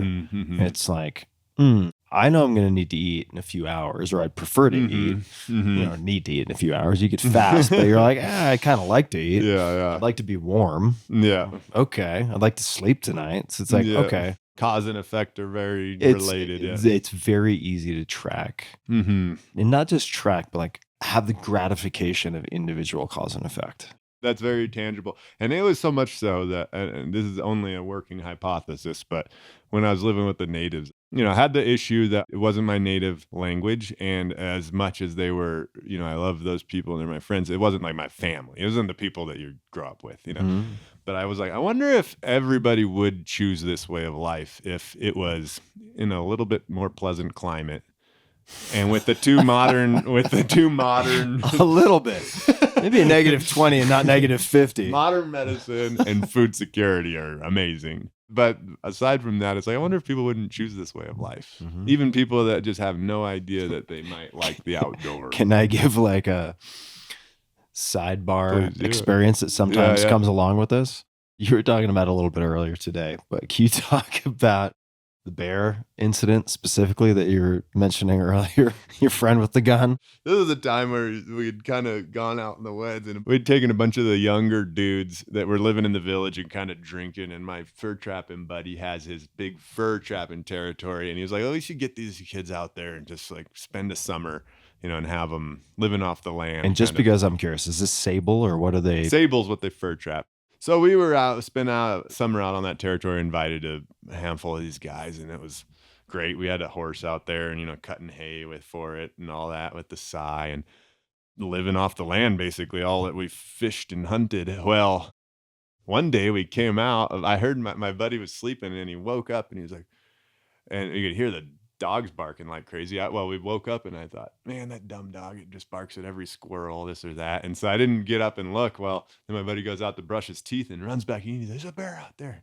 So I jumped up and we look out and a bear just 150 yards, not far at all from our cabin, had killed a moose. What kind of bears are we talking about? These are brown bears, just some kind of brown bear in Siberia. Burny medved. Bigger than a black bear. Bigger than a black bear, some kind of a grizzly. So we come out and the bear took off up in the woods and we're like, what is that laying over there? And sure enough, it's a big, fresh, warm moose. We're like, oh, no way. So it was a windfall for us. So of course we cut it up and take it back to camp. We dug a big pit into the permafrost, has a makeshift fridge, and threw the meat in there. And then a few days later, that bear came back with a vengeance. He was not pleased. He was not pleased. He came back. First sign was one of our dogs just ran into the little cabin and under the bed or whatever. And then the other one, we started hearing barking outside. And then the bear it was a lot of tall brush in the area. I could just hear the bear just ripping through the brush and then ripping this way and that. And I was like, oh, it was pretty intense right off the bat. And I was like, holy crap. So I grabbed the SKS, which is like a assault rifle, is basically what they use to hunt over there. And run out of the cabin and go kind of towards where the dog's barking. And I figured the bear was over there. So I'm walking over towards this bark. And then Yurka, one of the younger guys, was behind me. And when we just hear this, the bear was right behind us and snorted. And we're like, whoa, flip around. And then it just charged through the alders. And we're like, oh, well, that was crazy. What's the dog barking at? Dang it. And so then you could hear this, kerfuffle out in the woods. I was like, oh, here, you take the gun. I'm going to take my little 3 megapixel camera I had at the time. And so I love that that's your reflex. I'm going to take some photos. Seems like a great, perfect time. It was a bad choice in the end, but anyway, I gave the gun to Yurka. Same thing. We're kind of paying attention to where we last heard the chaos. And again, the bear was behind us, move, and snorted again. And Yurka just took off running with the gun. And he full on ran and disappeared from my sight. I had my knee issues we discussed earlier. So I actually couldn't run, nor would I want to from a predator. So I kind of just stood there. I was like, oh my gosh, I'm just here with now what do I do with my stupid 3.5 megapixel camera? And so, anyway, he was gone it felt like a very long time. It was probably 30 seconds to a minute, a good enough long time that I was like, what in the world? And then finally he comes back and his knees, he's like, I can't do this. My knees are shaking. And I was like, you got the gun, don't run. And then right as I said that, the bear stood up in front of us and he just boom, boom, boom, boom, boom, boom, and filled his whole magazine into it. And it took off and, we ended up getting it, which then we laughed at him because we were joking around, but they had always been telling me us Evenki, 1 shot, 1 kill. And then it was Vietnam over there. Pretty intense. It was also interesting because I was the first bear that I was with when they killed, and they had this whole ritual because how they honored the bear. The Evenki word for bear is grandpa, amaka. They would take the eyeballs out. They took the eyeballs out and put them under a rock so that when the spirit of the bear came back, it wouldn't see who did what to it. And then the better part was they took the intestines and threw them in the river. So when it did come back, it would be the neighboring village that the intestines floated to that caught the wrath. But that was a pretty intense little moment there. We're going to do one more story. I mean, these are all going to be stories. We're going to do one more story. Some of the native hunters are better than others. I'm going to cue you. Also involves moose, if I'm not mistaken. Canoe Oh, this is great. Yeah, this is another hilarious story. So there were these two mid-60s women that were going to come out to the tribe. So there's this village, the native village, 500 people. It was about a 12-hour float from a place that's a common stop that the nomads often stop. And so they had found out that we were going to be there. So these old ladies were going to come out and visit the tribe. Well, they got it's just a 12-hour float. So you don't really need much. You get there at the end of the day and can eat when you get there. So all they brought, as any native did, would be an axe. And so they untied their rope. It was an aluminum boat and jumped in the boat and they're just floating along. Well, picture the two senior citizen women floating down, and there's a moose swimming across the lake, and as you do, there's that, we got to kill this thing. We'll be the heroes or whatever. So they rowed up next to it, and with the rope that was attached to the front of their boat, they lassoed over I don't know if it was the antlers or the neck of this thing, but at the same time, they had the axe. They pictured themselves like chopping it in the neck and trying to kill it. Well, it, of course, got traction on the shore and on the water before they were able to pull that off, and took off into the woods and skied these ladies in this boat behind them, like several hundred yards up into the woods before it finally went through these two trees and snapped the rope off, and it disappeared. And those ladies just were gone for a few days.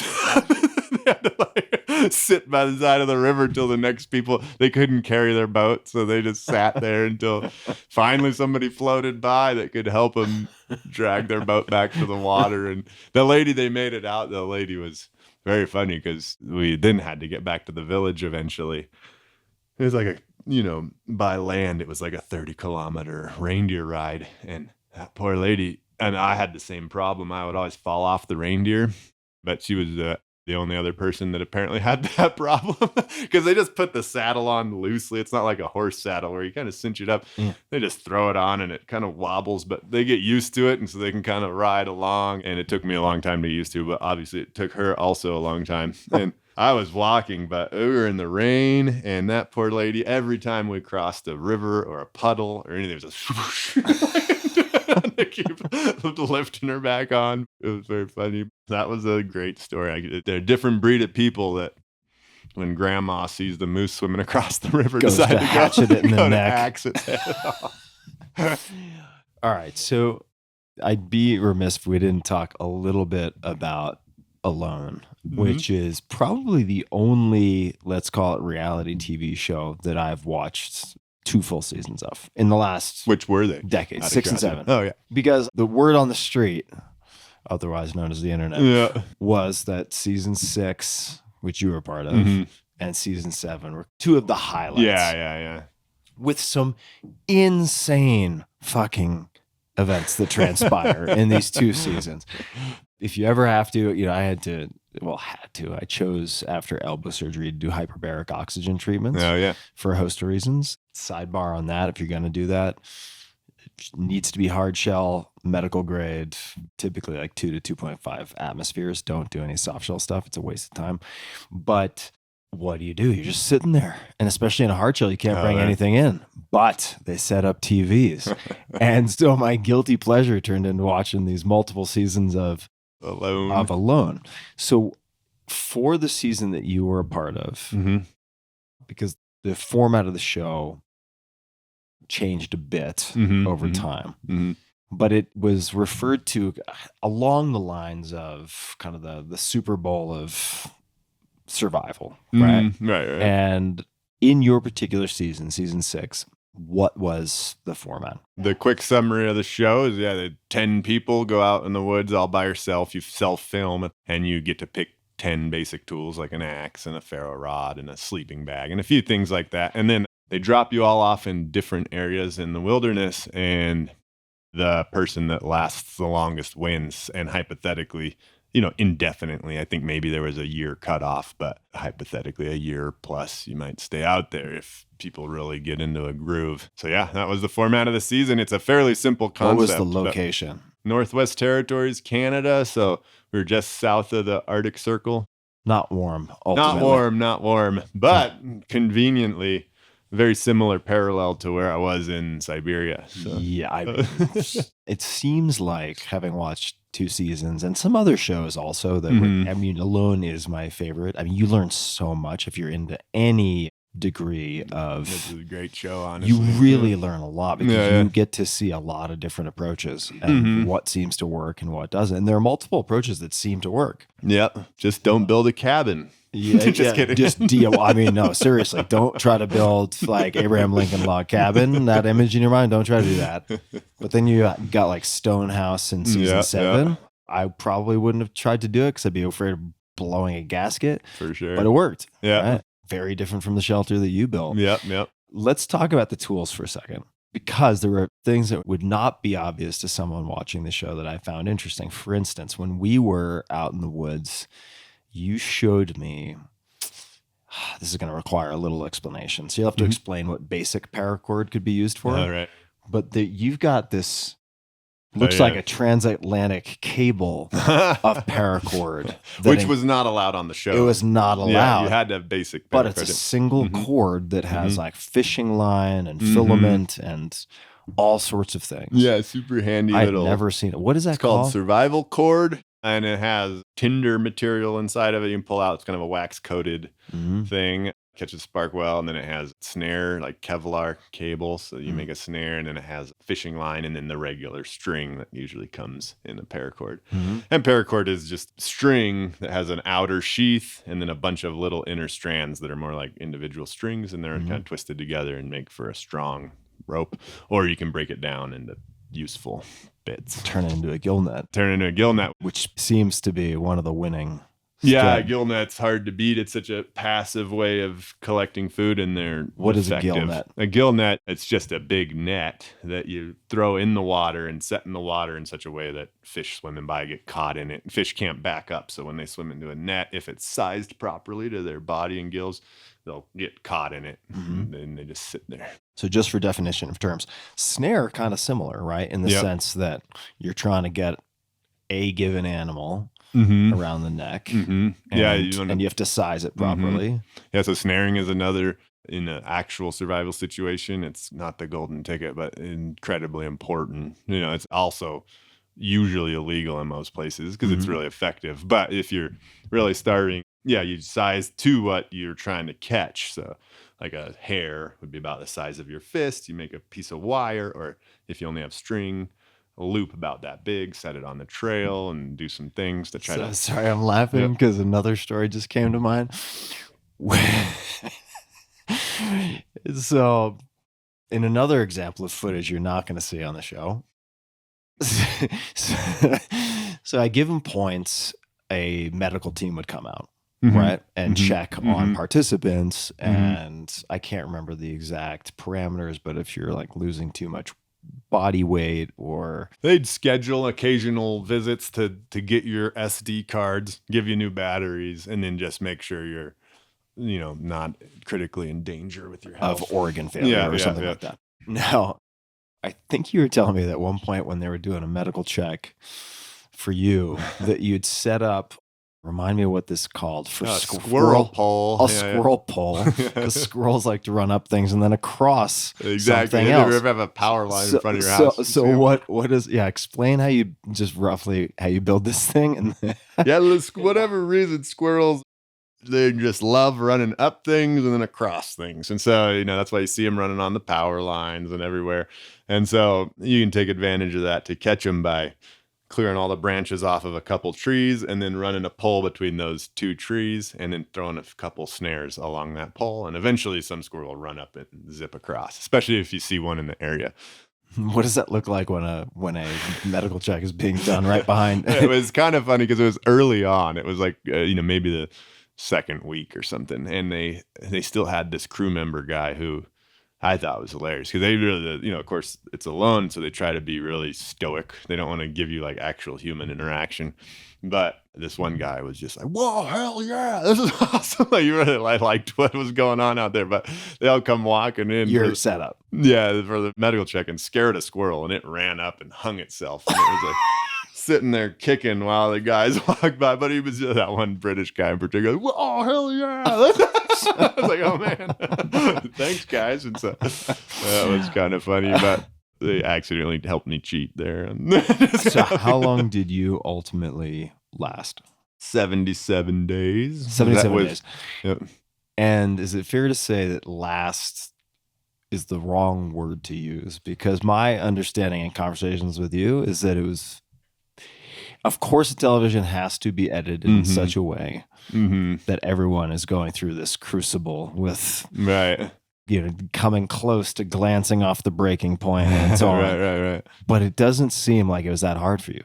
It really wasn't. It could have been, like, it's the woods. You never know what's going to happen. But man, it was going really well. I actually, I snared a bunch of rabbits, had like 20 something plus rabbits before I got the moose, which I got a moose at day 20. And then from then on, I really nailed the fishing, and I just was piling up food like crazy. And just because of my previous experience for, years at a time in Russia, few 3-4 months there just didn't seem like a long time away from the family, because I knew our relationship was strong and generally could handle it, and I'd come back and we'd catch up and it'd all be good. But I bore a lot of stress because I didn't know how long this show would last. Which is something that changed in season 7.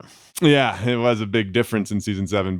In the next season, they capped it at 100 days, which, had that been my season, would have been interesting, because once you get the moose, I could have just basically partied and enjoyed myself. But because I got this moose, it almost added, it was a lesson that I learned. That was the first large mammal harvest on the show, right? Yeah. And something that I really noticed out there was I should have been more present in the moment, because I did allow myself to stress about this future. I was like, okay, I got a moose. Now I'm getting fish. Surely somebody else is. So, man, we're going to be out here 6-8 months. And I lost some fat, so now I'm going to lose. So I had I can't be out here 8 months and lose. So I was bearing a lot of stress because I didn't actually, as much as I would advise myself if I were to go on again, like, just be in the present. Don't worry about that future. What happened is I was gunning for 140 days before I even thought it might end, and hadn't even allowed the thought to cross my mind that it would. Had a lot of food to get there, and then it ended at day 77.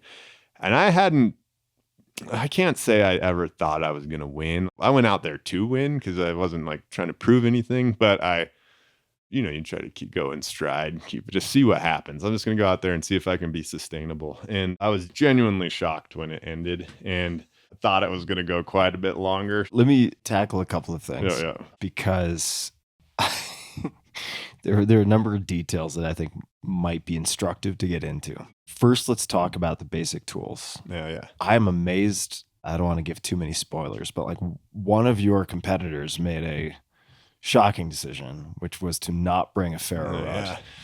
That was a very risky maneuver. Ended up making it work, but in part, he was very good with something called a bow drill. Look up bow drill online, but it's using friction to create a fire. But if you're accustomed to using softer wood, and then you go into alpine territory, and it's much, much, much harder wood, you got a problem on your hands. Yep. He was able to find a cedar board, which doesn't grow up there. You're allowed to use anything that you find, so tin cans or barrels or whatever it might be. Effectively human garbage or things that have been washed up on the shore. So 10 basic tools. What did you choose to bring? I took an axe, a saw, a Leatherman, which is like a multi-tool, as a knife and pliers and stuff, and a frying pan, and a ferro rod, a sleeping bag, a bow, an arrow. You get like bows and arrow, a fishing kit, trapping wire, and paracord. And trapping wire was just thin gauge, solid stainless steel wire. And then you could create the gill net out of the paracord. Yeah, so I thought about bringing a gill net, but then I just thought I'll bring a paracord. I can make a gill net, and the paracord will come in handy for other things too. So, what are some common mistakes if you look at what people choose to bring? What are certain things they choose to bring? Let's leave aside a gill net, right? Because we already covered that you can create that. Yeah.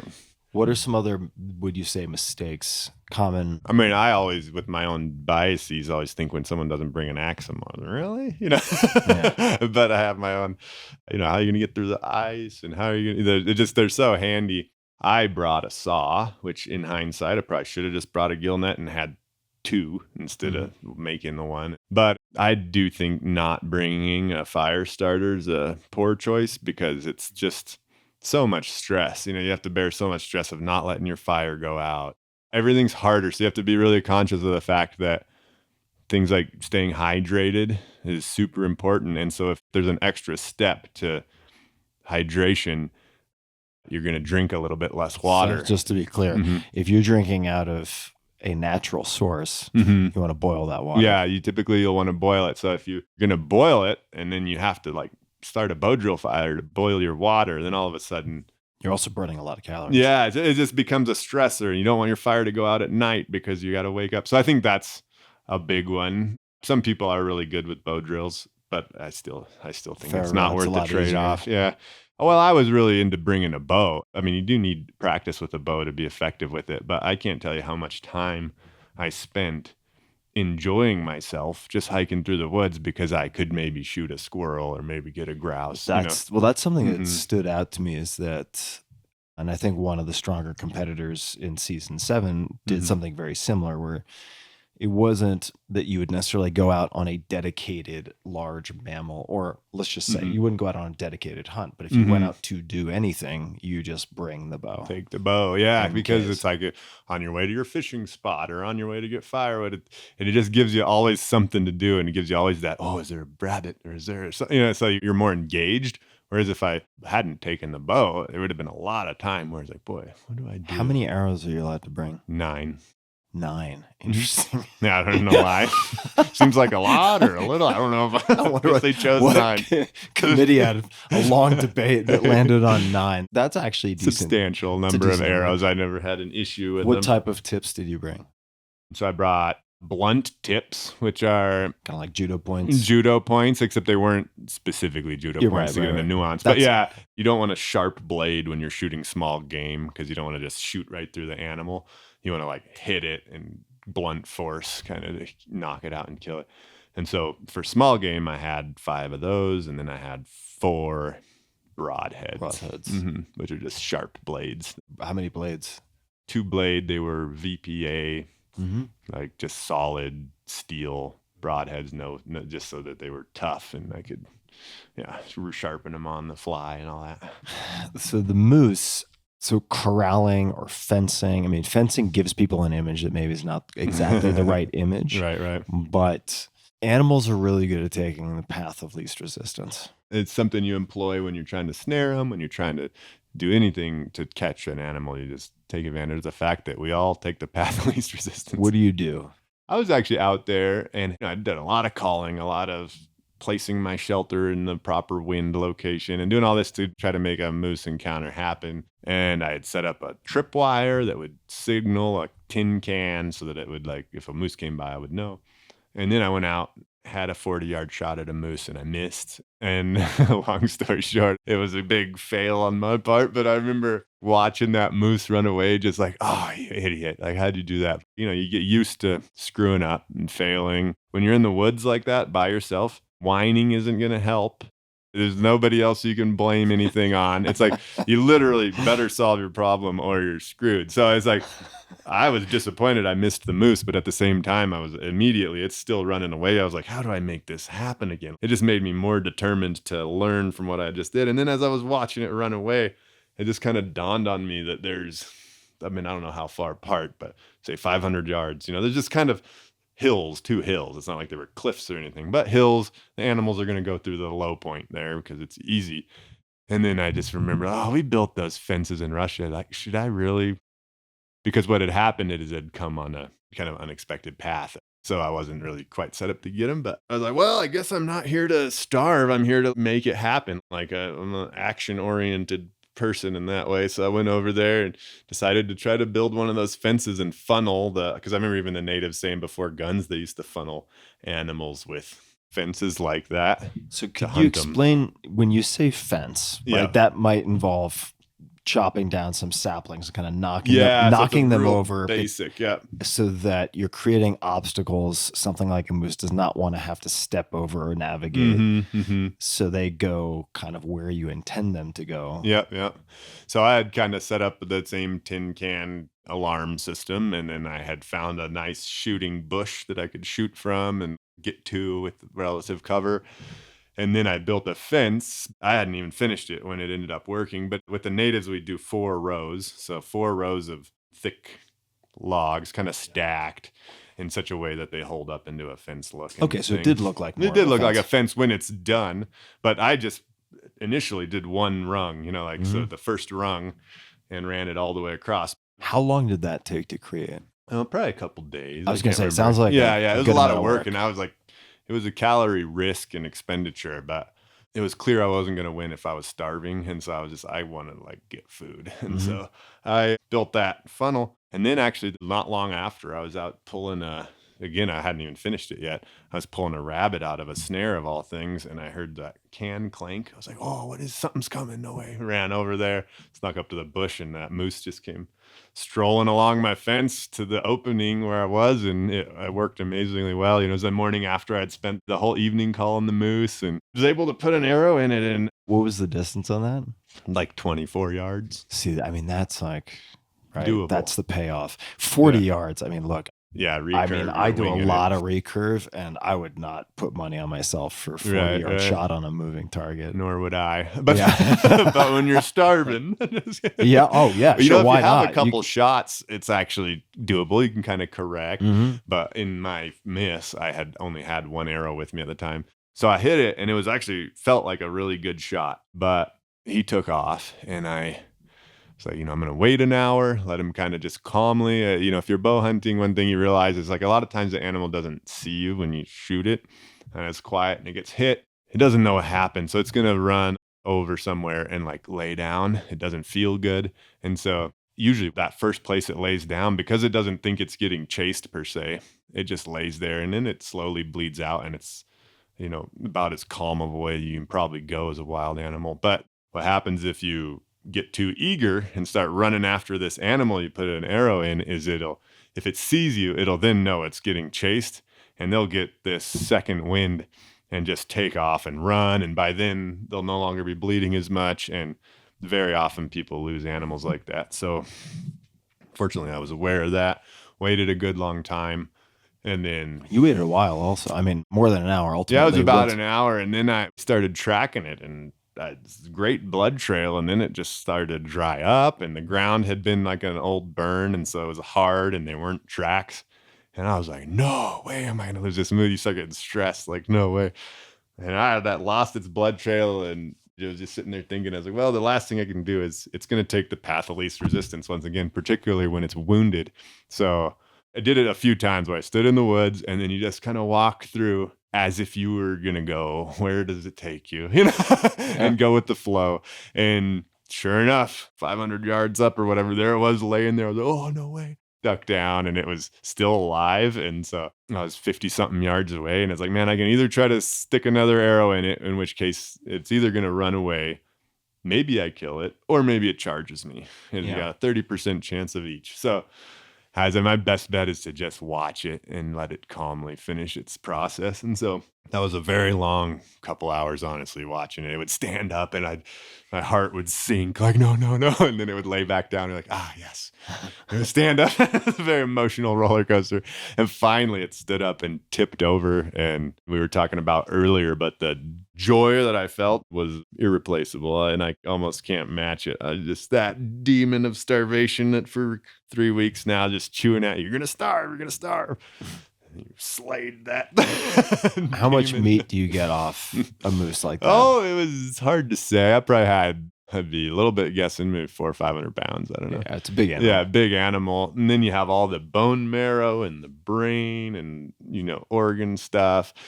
Talk about, I don't know if people like eating liver, but I got myself sick of it. You got a liver the size of my body, and there's no way to preserve it. So you got to eat that thing first. Why can't you preserve the liver versus other things? Usually things that are really bloody, like have a lot of blood in them spoil fast. So Mm. same with like fish. If you catch a fish, there's a blood line in there that you want Mhm. to scrape out or it'll Right. spoil. Oh, okay. And the Yeah, yeah, gills yeah. carry blood, so you want to rip those out or it'll spoil. Any animal that you're going to preserve, you just want to make sure it's bled really well. And liver, for whatever reason, is just Saturated. and there's no way to drain it, Yeah. So, oh man, I had plenty of vitamins there for a while.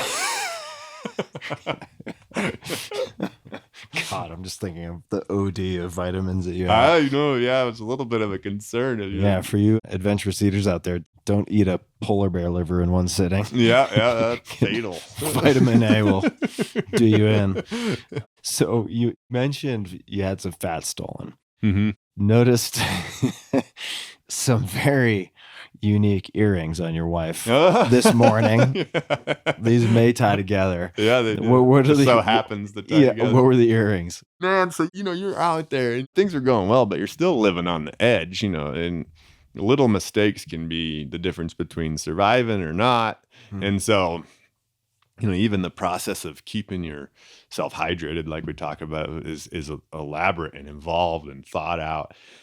Walk into your fishing hole. It's like, oh, I better take some ash so I can sprinkle on the really icy spots. And, everything's thought out. And so the last thing you need is this whole extra variable coming in and adding a bunch of difficulty. Well, one morning I went out and I'd set my meat out on a shelf with this like kind of not half-hearted, but, maybe a bear will come. And if a bear comes, I can shoot that from my shelter. So I could maybe double up and get it almost like a ready-made bait pile. But I hadn't even really thought about the fact is that there's wolverines up there and that they might show up and I might not hear it or notice it as much. And so I came out one morning and I stored probably 90,000 calories worth of fat in this gallon jug. I don't know how much is in a gallon, but full gallon of fat. And I came out and it was like the day I was like, okay, I'm going to render that fat. And I started looking around like, what are these tracks? Like, that's interesting. Like, and then you slowly start to have something dawn on you. Like, no. And then I noticed my jug was gone. And then I was like, oh, those are Wolverine tracks. And like, oh no. And it's like ran down the tracks. Pointless. That thing's long gone. And so I came back and I was like, oh no, I'm like, got a Wolverine here. And one thing you notice about the woods when you have meat, every forest freeloader knows you have the meat. And so like all the jays and all the, the wolves were coming around and the Wolverine now, and just everybody's coming to get your meat. And that Wolverine, they're known as being some of the most ferocious animals on earth. And they're like that honey badger video everybody's seen, but they're much larger and on steroids. Technically in the weasel family. It's like if you took a weasel and put it on every performance-enhancing drug totally imaginable, like Dolph Lundgren and Rocky IV, and gave it on top of that just like a very irritable, combative demeanor. Like, I mean, they're not huge, like 40 pounds or whatever, but they fight off wolf packs. They take down full-grown moose. So just think about that for a second, guys. 40-pound animal. How much does a moose weigh? Like 1,000 pounds. I mean, that's insane. They just grab on, and there's been stories of them holding onto a moose's neck for days until the thing suffocates of blood loss and die. Just like, so terrifying. And so they make up for their size and just being aggressive. And I was my first time really dealing with one like that. He kept surprising me with how bold he was, kind of figure, okay, that'll take care of it. And then all of a sudden, whoa, right in front of me, you run by and grab a chunk of meat and run off. You're like, no way. And so basically it came down to the fact that it was either me or him on this island. And that was very clear. And he was claiming my meat and this and that. And I made a long tripwire again for him. With the can, which it proved to be a really useful tool. And then one night I heard that thing clank, came out of my shelter. This was after the previous night of the similar situation happening, and I didn't take a shot at the Wolverine because he was behind a bush. And so this next night I was like, if I get a chance, I'm going to take it. I came out and he was behind a bush. I could see his eyes glowing, and I just sent an arrow in there, and it ricocheted through and hit him, but I could see him spinning around. I didn't know what was exactly how I had hit him. So I just grabbed the axe and ran over there, and I got over there and he lunged at me. And you had pinned him to the ground. Yeah, right? He'd been pinned to the ground, and the part of the arrow was stuck in the ground and part of it was hung up in the alders. So it like caught his lunge, and I swung and it, eviscerated him. And then he spun around and was like grabbing at his own injury. And then I swung again and again, you know, but I definitely have this mental image of his teeth and his jump right at me. Like, just see his good face. he was pinned. Yeah, it was good. He was pinned. I mean, I think I would have still won, but we would have both suffered a lot more. I think you would have I suffered would a have lot suffered more. a lot more. I was hoping I would win. It was intense. It was a very primal moment. That's all I could say about it. The moose was so thoughtful, and the Wolverine was just one of those things where you're like, what just happened? Like, that was crazy. Like, I can't believe that just happened. Anyway, it solved this problem that had been harrowing me for weeks by that point. It was pretty And liberating. now his claws have been turned into your And wife's so earrings. I had to make some earrings out of those claws and gift them to my wife. They're pretty nice. So to bring in something that I don't think people would pick up on watching season 6, there's a point where, as I think you put it to me when we were out in the woods, you were like, in effect, right? Up to that point, you'd been making plans, executing the plan, sort of living on offense, if that makes sense. But you kill a Wolverine. And so there's this kind of mystery in the show people might not immediately pick up on, which is not the only Wolverine around, right? We were allowed to kill one Wolverine. Well, that's the thing, right? We You had like we had a a tag. tag. So you still have to follow these rules. That's not something that is artfully I wasn't able to kill every Wolverine out there. Omitted from the final cut. I only had about a day of relief before I heard another Wolverine. I was like, no. But this time I was in defense, and it just so happened to line up with the time of year where I had this very tangible mental shift that went from me being in that, you know, when you're in fight or flight, I was in fight. I was in like a proactive mode, like you say, making plans, making things happen. Well, now the ice was freezing on the lake and I couldn't go out and fish. And so couldn't fish. At least in the normal way. Yeah, in the normal way. I couldn't even walk on the ice to ice fish yet. Right. So there's a couple week period there where it's just hard to fish. And then I had all the rabbits I needed, honestly. I had so much protein with the moose that there's no reason for me to go kill or snare rabbits. So I didn't do that. Also, AKA toilet paper, right? Yeah, they went great. What did you use for toilet paper? The rabbit feet. I hate to say it, but it was quite luxurious. Okay, continue. Your imaginations can carry the rest of it. And then this Wolverine came, and I had to only play defense. And it was a very tangible shift that I went from being, you know, like be in control of my own destiny to all of a sudden being on this, what felt like a downhill trajectory. It's like, I've collected everything I can collect. And now I just see what happens and try to defend against the Wolverine. And all I can do is wait for the ice to, you know, it felt like a very different frame of mind. And that was a more difficult period to get through. I mean, all these animals have optimized to steal food, right? Yeah, I mean, that's all they do. And Scavengers. And so, especially something like a Wolverine, it's like you can take the bark off of the pillars holding up your elevated platform, but yeah, I made a cool platform the Evenki had showed me. You know, I built a bunch of them with the natives. Participant in the labor season almost killed himself trying to copy that. Yeah. There's a certain technique to how to build them, which was useful to know to do it safely. But you're also calculating, like, not using unnecessary calories. And so I should have finished it. There's actually you box in that raised platform and then you build a box on top, and it's pretty everything proof.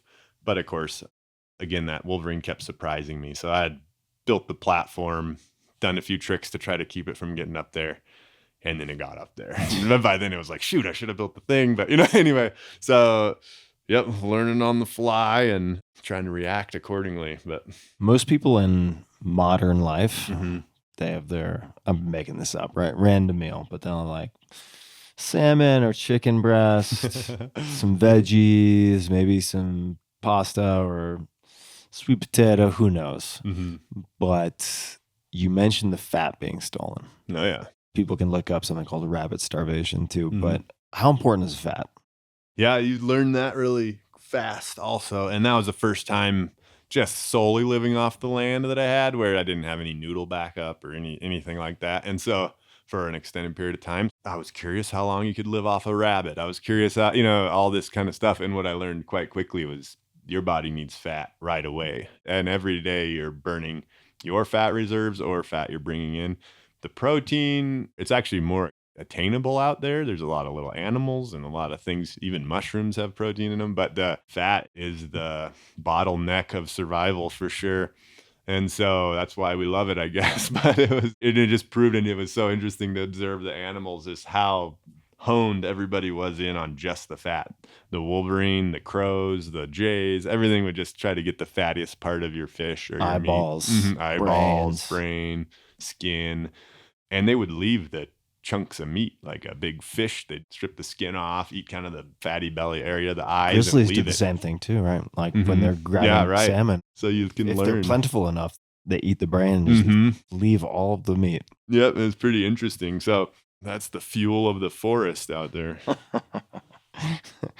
All right, so let's talk about some new projects. Well, first of all, not really first of all, but lest I forget, where can people get one of these incredible axes? I have one. People do not, just run around your living room swinging this like a toy. It's not a toy, but it's a tool. But it's a uniquely designed, I don't want to say all-in-one, but multi-purpose tool. Yeah, I think if people take the time to learn it and learn its nuances, you'll love it. But there's a learning curve to it because it is like a kind of a finely tuned machine, machine. But at jordanjonas.com, I have a website, Jordan Jonas, and jordanjonas.com/axe. You can get that. There's 2 versions. This is a little bit smaller version. It's easier to carry when you're backpacking and stuff. And then I have like the fuller, bigger version that if you're on the farm or car camping, things like that, has a little more heft. And then if people, and you and I have to book some time before this goes live so that I don't screw myself here, but if people want to experience what it's like to go into the wilderness with you, which I highly recommend, if you can do it, guys, you will learn a ton. You will not be able to absorb everything. Like there's going to be a lot that you pick up and are able to practice, right? Which was so fun. Like not just some of the finer details of fundamental survival skills, but learning how to use a relatively simple tool like a tenkara rod, right? But just learning how to utilize a simple tool well. Same with the axe. Yep. So how can people learn more about? Same deal. It's like, the Instagram, the follow along, YouTube. Jordan Jonas start pushing in. has Instagram, jordanjonas.com is where I have access to sign up for courses. There's hunts available there and stuff that people can guide you on. They do book pretty quick. Like this season's booked, but I'm all about taking people out on, private trips and stuff. You just have to kind of get in early or wait for my schedule to come out for next year and try to squeeze in. But I love them, man. It's been such a cool way to share what I love. I talked about it earlier with the purpose. It's kind of I have this stage of my life. The purpose is defined and trying to share the lessons that I've gained with others. And I really enjoy it, find it meaningful. And I know people get a lot out of it. So I would love to see some folks out there. So speaking of purpose, the book. No, yeah. What are you up to? Why write a book? My wife and I talk about it fairly often, that it's like we have a life that is very good, very full, and on a lot of levels, I would say, like emotionally, spiritually, on the family. It's a big blessing. When I was on alone too, it kind of struck me. I was like, well, how's this situation that's so difficult, or even life-changing for people? It just kind of felt like another trip to Russia, or like it felt very normal for me. I was like, I wonder what prepared me in life to make this kind of unusual situation seem normal. And just to provide the counter to that, I mean, people break on this show, right, in a lot of different ways. Sometimes in very dramatic fashion. And so it made me a little bit introspective about what had prepared me for it well. And in thinking about those things, I was like, man, there really are some patterns of my being that have created, and Tim, if you guys listen, know he's really good at naming things and putting a place on it, but have created like a reservoir of resilience that I can tap into and that is well exercised. And I just thought it would be really interesting to share with people through the story of my life and all these kind of fun stories, but also some of the keys to living a life well, really, but by building resilience that'll help that. And what is interesting is you want to build that resilience before you find yourself in the situation, because once you find yourself in the situation, it's often a little late. And so the key is to come through hard times and trials, anybody can get through it, but you want to get through it and be positive and be putting light into the world. So it's me trying to help. Like your grandparents. Like my grandparents, like my dad. It's me trying to help people learn the lessons that I've learned that might help make their reservoir of resilience, fill up so that they're able to confront things as they come. It's a fun project. I got HarperCollins and I partnered up on it, and it'll be what I work on this year. So it's been fun starting. What's the tentative pub date plan? Any idea? No, early, like start of 2027. So yeah. It's exciting. Yeah, it is exciting. Very First book, exciting. So it's a fun new project. Yeah, for people who, I really encourage people to watch seasons 6 and 7. There's a Reddit thread titled, quote, "Can we agree that Jordan from season 6 is the best contestant to ever play the game?" And it just goes on and on and on and on. You'll find some disagreement. Yes, I mean it's Reddit. It's Reddit, so of course that's what there's it's for. Plenty of disagreement. Oh yeah, fun. But you mentioned hardship, and earlier this morning we were chatting because I was in Tennessee and was with very, very skilled podcaster and kind human, Sean Ryan. Oh, yeah. And I found this folded up piece of paper in the chair I was sitting in, and it ended up being a copy of the Serenity Prayer. Mm-hmm. And I have long been a fan of the Serenity Prayer, in part because it has echoes of and reinforces a lot of my reading in Stoicism. Mm-hmm. What I didn't realize is that what I thought was the Serenity Prayer is actually just a small piece of it. Mm-hmm. Are you able to pull it up in your phone by chance? Yeah, it's a great prayer. So I'll read the full thing here. It says, "God grant me the serenity to accept the things I cannot change, the courage to change the things I can, and the wisdom to know the difference." Then it goes on. "Living one day at a time, enjoying one moment at a time, accepting hardships as the pathway to peace, taking, as he did, this sinful world as it is, not as I would have it, trusting that he will make all things right if I surrender to his will, so that I may be reasonably happy in this life and supremely happy with him in the next." It has a lot of interesting concepts there. Most people are familiar with the start.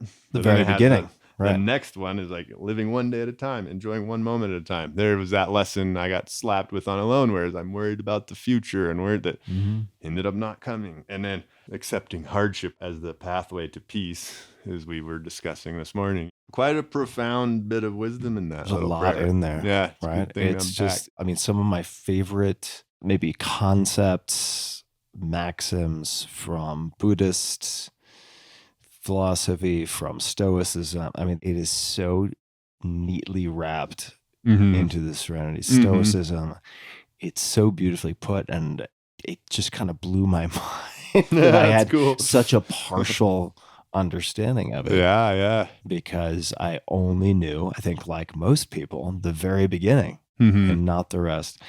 Jordan, people can find you at jordanjonas.com, Jonas.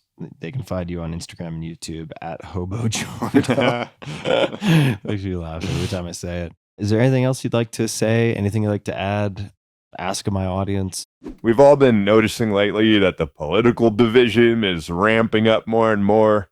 I've been thinking a lot about the idea that so many people I know and love over the years have vastly divergent political opinions, but when you filter each other through politics, you're really likely to see people as avatars of an ideology rather than as fellow humans. And I see that right now. It seems like with immigration's the hot topic at the moment. Of course, I believe we should keep track of immigration and who comes in, and people who take advantage of the system shouldn't, because there's a social contract and a trust that has to be shared and maintained in a society. But at the same time, I have a personal belief based on my faith that I should help those in need when I have the ability. So in my personal life, I've chosen to take on, for example, in my case, a couple who were Russian asylum seekers, didn't want to go to the front in Ukraine, so they fled. But I don't expect others to be forced via the government and taxation to live out my morality. And I don't judge or think ill of those who don't, because I know there is a genuine sacrifice there. So I don't use politics to vicariously fulfill my moral obligations so that I feel good about myself without having to make the personal sacrifices that a personally lived out ethic in the world requires. If I have the government fulfill my morality, it costs me nothing, and I can even find myself in a situation where I'm judging people who might actually practically be doing more to bear the actual burden of what I think is right in the world. So I think if more people approached their morality at a personal level actively, but also taking responsibility for it in their lives, the reality has a way of tempering the extremes, and it cuts in every direction. If someone on the right has a really strong opinion about abortion, it's like foster children, adopt, support single moms. If someone on the left has a really strong opinion about wanting an open border, well, take in an immigrant family, support them using your own means and social connections. Get to know the complexity that comes when you do all that, and you'll find you'll actually understand people that don't, because it is a sacrifice, and you'll be less judgmental and probably less self-righteous. So it's something I've been thinking about a little bit lately. Working that out is my favorite part of my spiritual path of Christianity. It's like I don't have a law. Like, I don't know what I'm supposed to do usually. I'm supposed to filter like the real world through this ideal of love your neighbor as yourself, love the Lord your God. And in doing so, I'm constantly like, what does it mean to love your enemy? Like, it's not realistic. Like, what's it mean to give to everybody you've asked? That's not realistic, but it makes me wrestle with this thing. And in that, it all comes to life. Whereas I could just, I could have chosen to throw it out at some point and throw all that wrestling out with it, but I would have lost a lot of what provides meaning and value in my life also. So I don't know, working that out in your life is super valuable. It strikes me, I mean, this framing of wrestling with God. Mm-hmm. Mm-hmm. And look, I know I'm getting over my skis here a bit, but it's the people who wrestle with X mm-hmm. who foster a type of introspection that I think often leads to decisions that are better aligned with their truest of true values. Yeah, it gets a little dangerous when you know for sure. Yeah. And so I embrace that struggle, I guess. Yeah, I mean, I don't know attribution, but it's just like, admire the seeker of the truth, beware the person who has found the truth. Yeah, right. Well, I mean, right. there are times when it's like to have solid values or principles that you choose to live your life by, but at the same time to wrestle, right? Mm-hmm, mm-hmm. And to ask questions, under what circumstances would this not be right? And to cross-examine. It's asking a lot of people, I recognize. Right. It's asking a lot of anyone. Right. Because it's easy to just have a formula to follow. Yeah. But like the highest path is to like work it out. Well, I admire how you have tried to work it out. I think it's a very thoughtful approach. It's not an easy approach. And I just love what you do in the world, man. I feel like you're reintroducing people to a lot of core evolved sensitivities that make humans human. And when you do that, the abstractions and the concepts that people are willing to go to blows over on social media just fall away as what they are, which is typically some type of artificial line in the sand that people have chosen and been encouraged to take on as some type of team identity. Tribal and that just falls away when you simplify things and put people in an environment where they can see that. Yeah. Right? I think it's really beautiful. And people don't have to live in Montana to do that. Right? There are ways to seek it out. So I appreciate you taking time on the show, man. It's great to see Tim. you. It's been fun getting to know you and hanging out with you in the woods and here, and really enjoyed it. It's an honor. I'm excited, man. I can't wait to pack in my own axe now next time and make absolutely sure I don't stick it into my foot. So just to be continued. Thanks, Jordan. Yeah.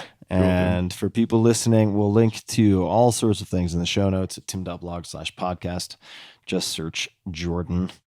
And there may be one other Jordan. You can certainly search Jonas. There's not going to be another Jonas. He'll pop right up. Until next time, as always, just be a bit kinder than is necessary. To others, yes, but also to yourself. To quote Jack Cornfield, if your compassion does not include yourself, then your compassion is incomplete. Indeed. Thanks for tuning in. Bye.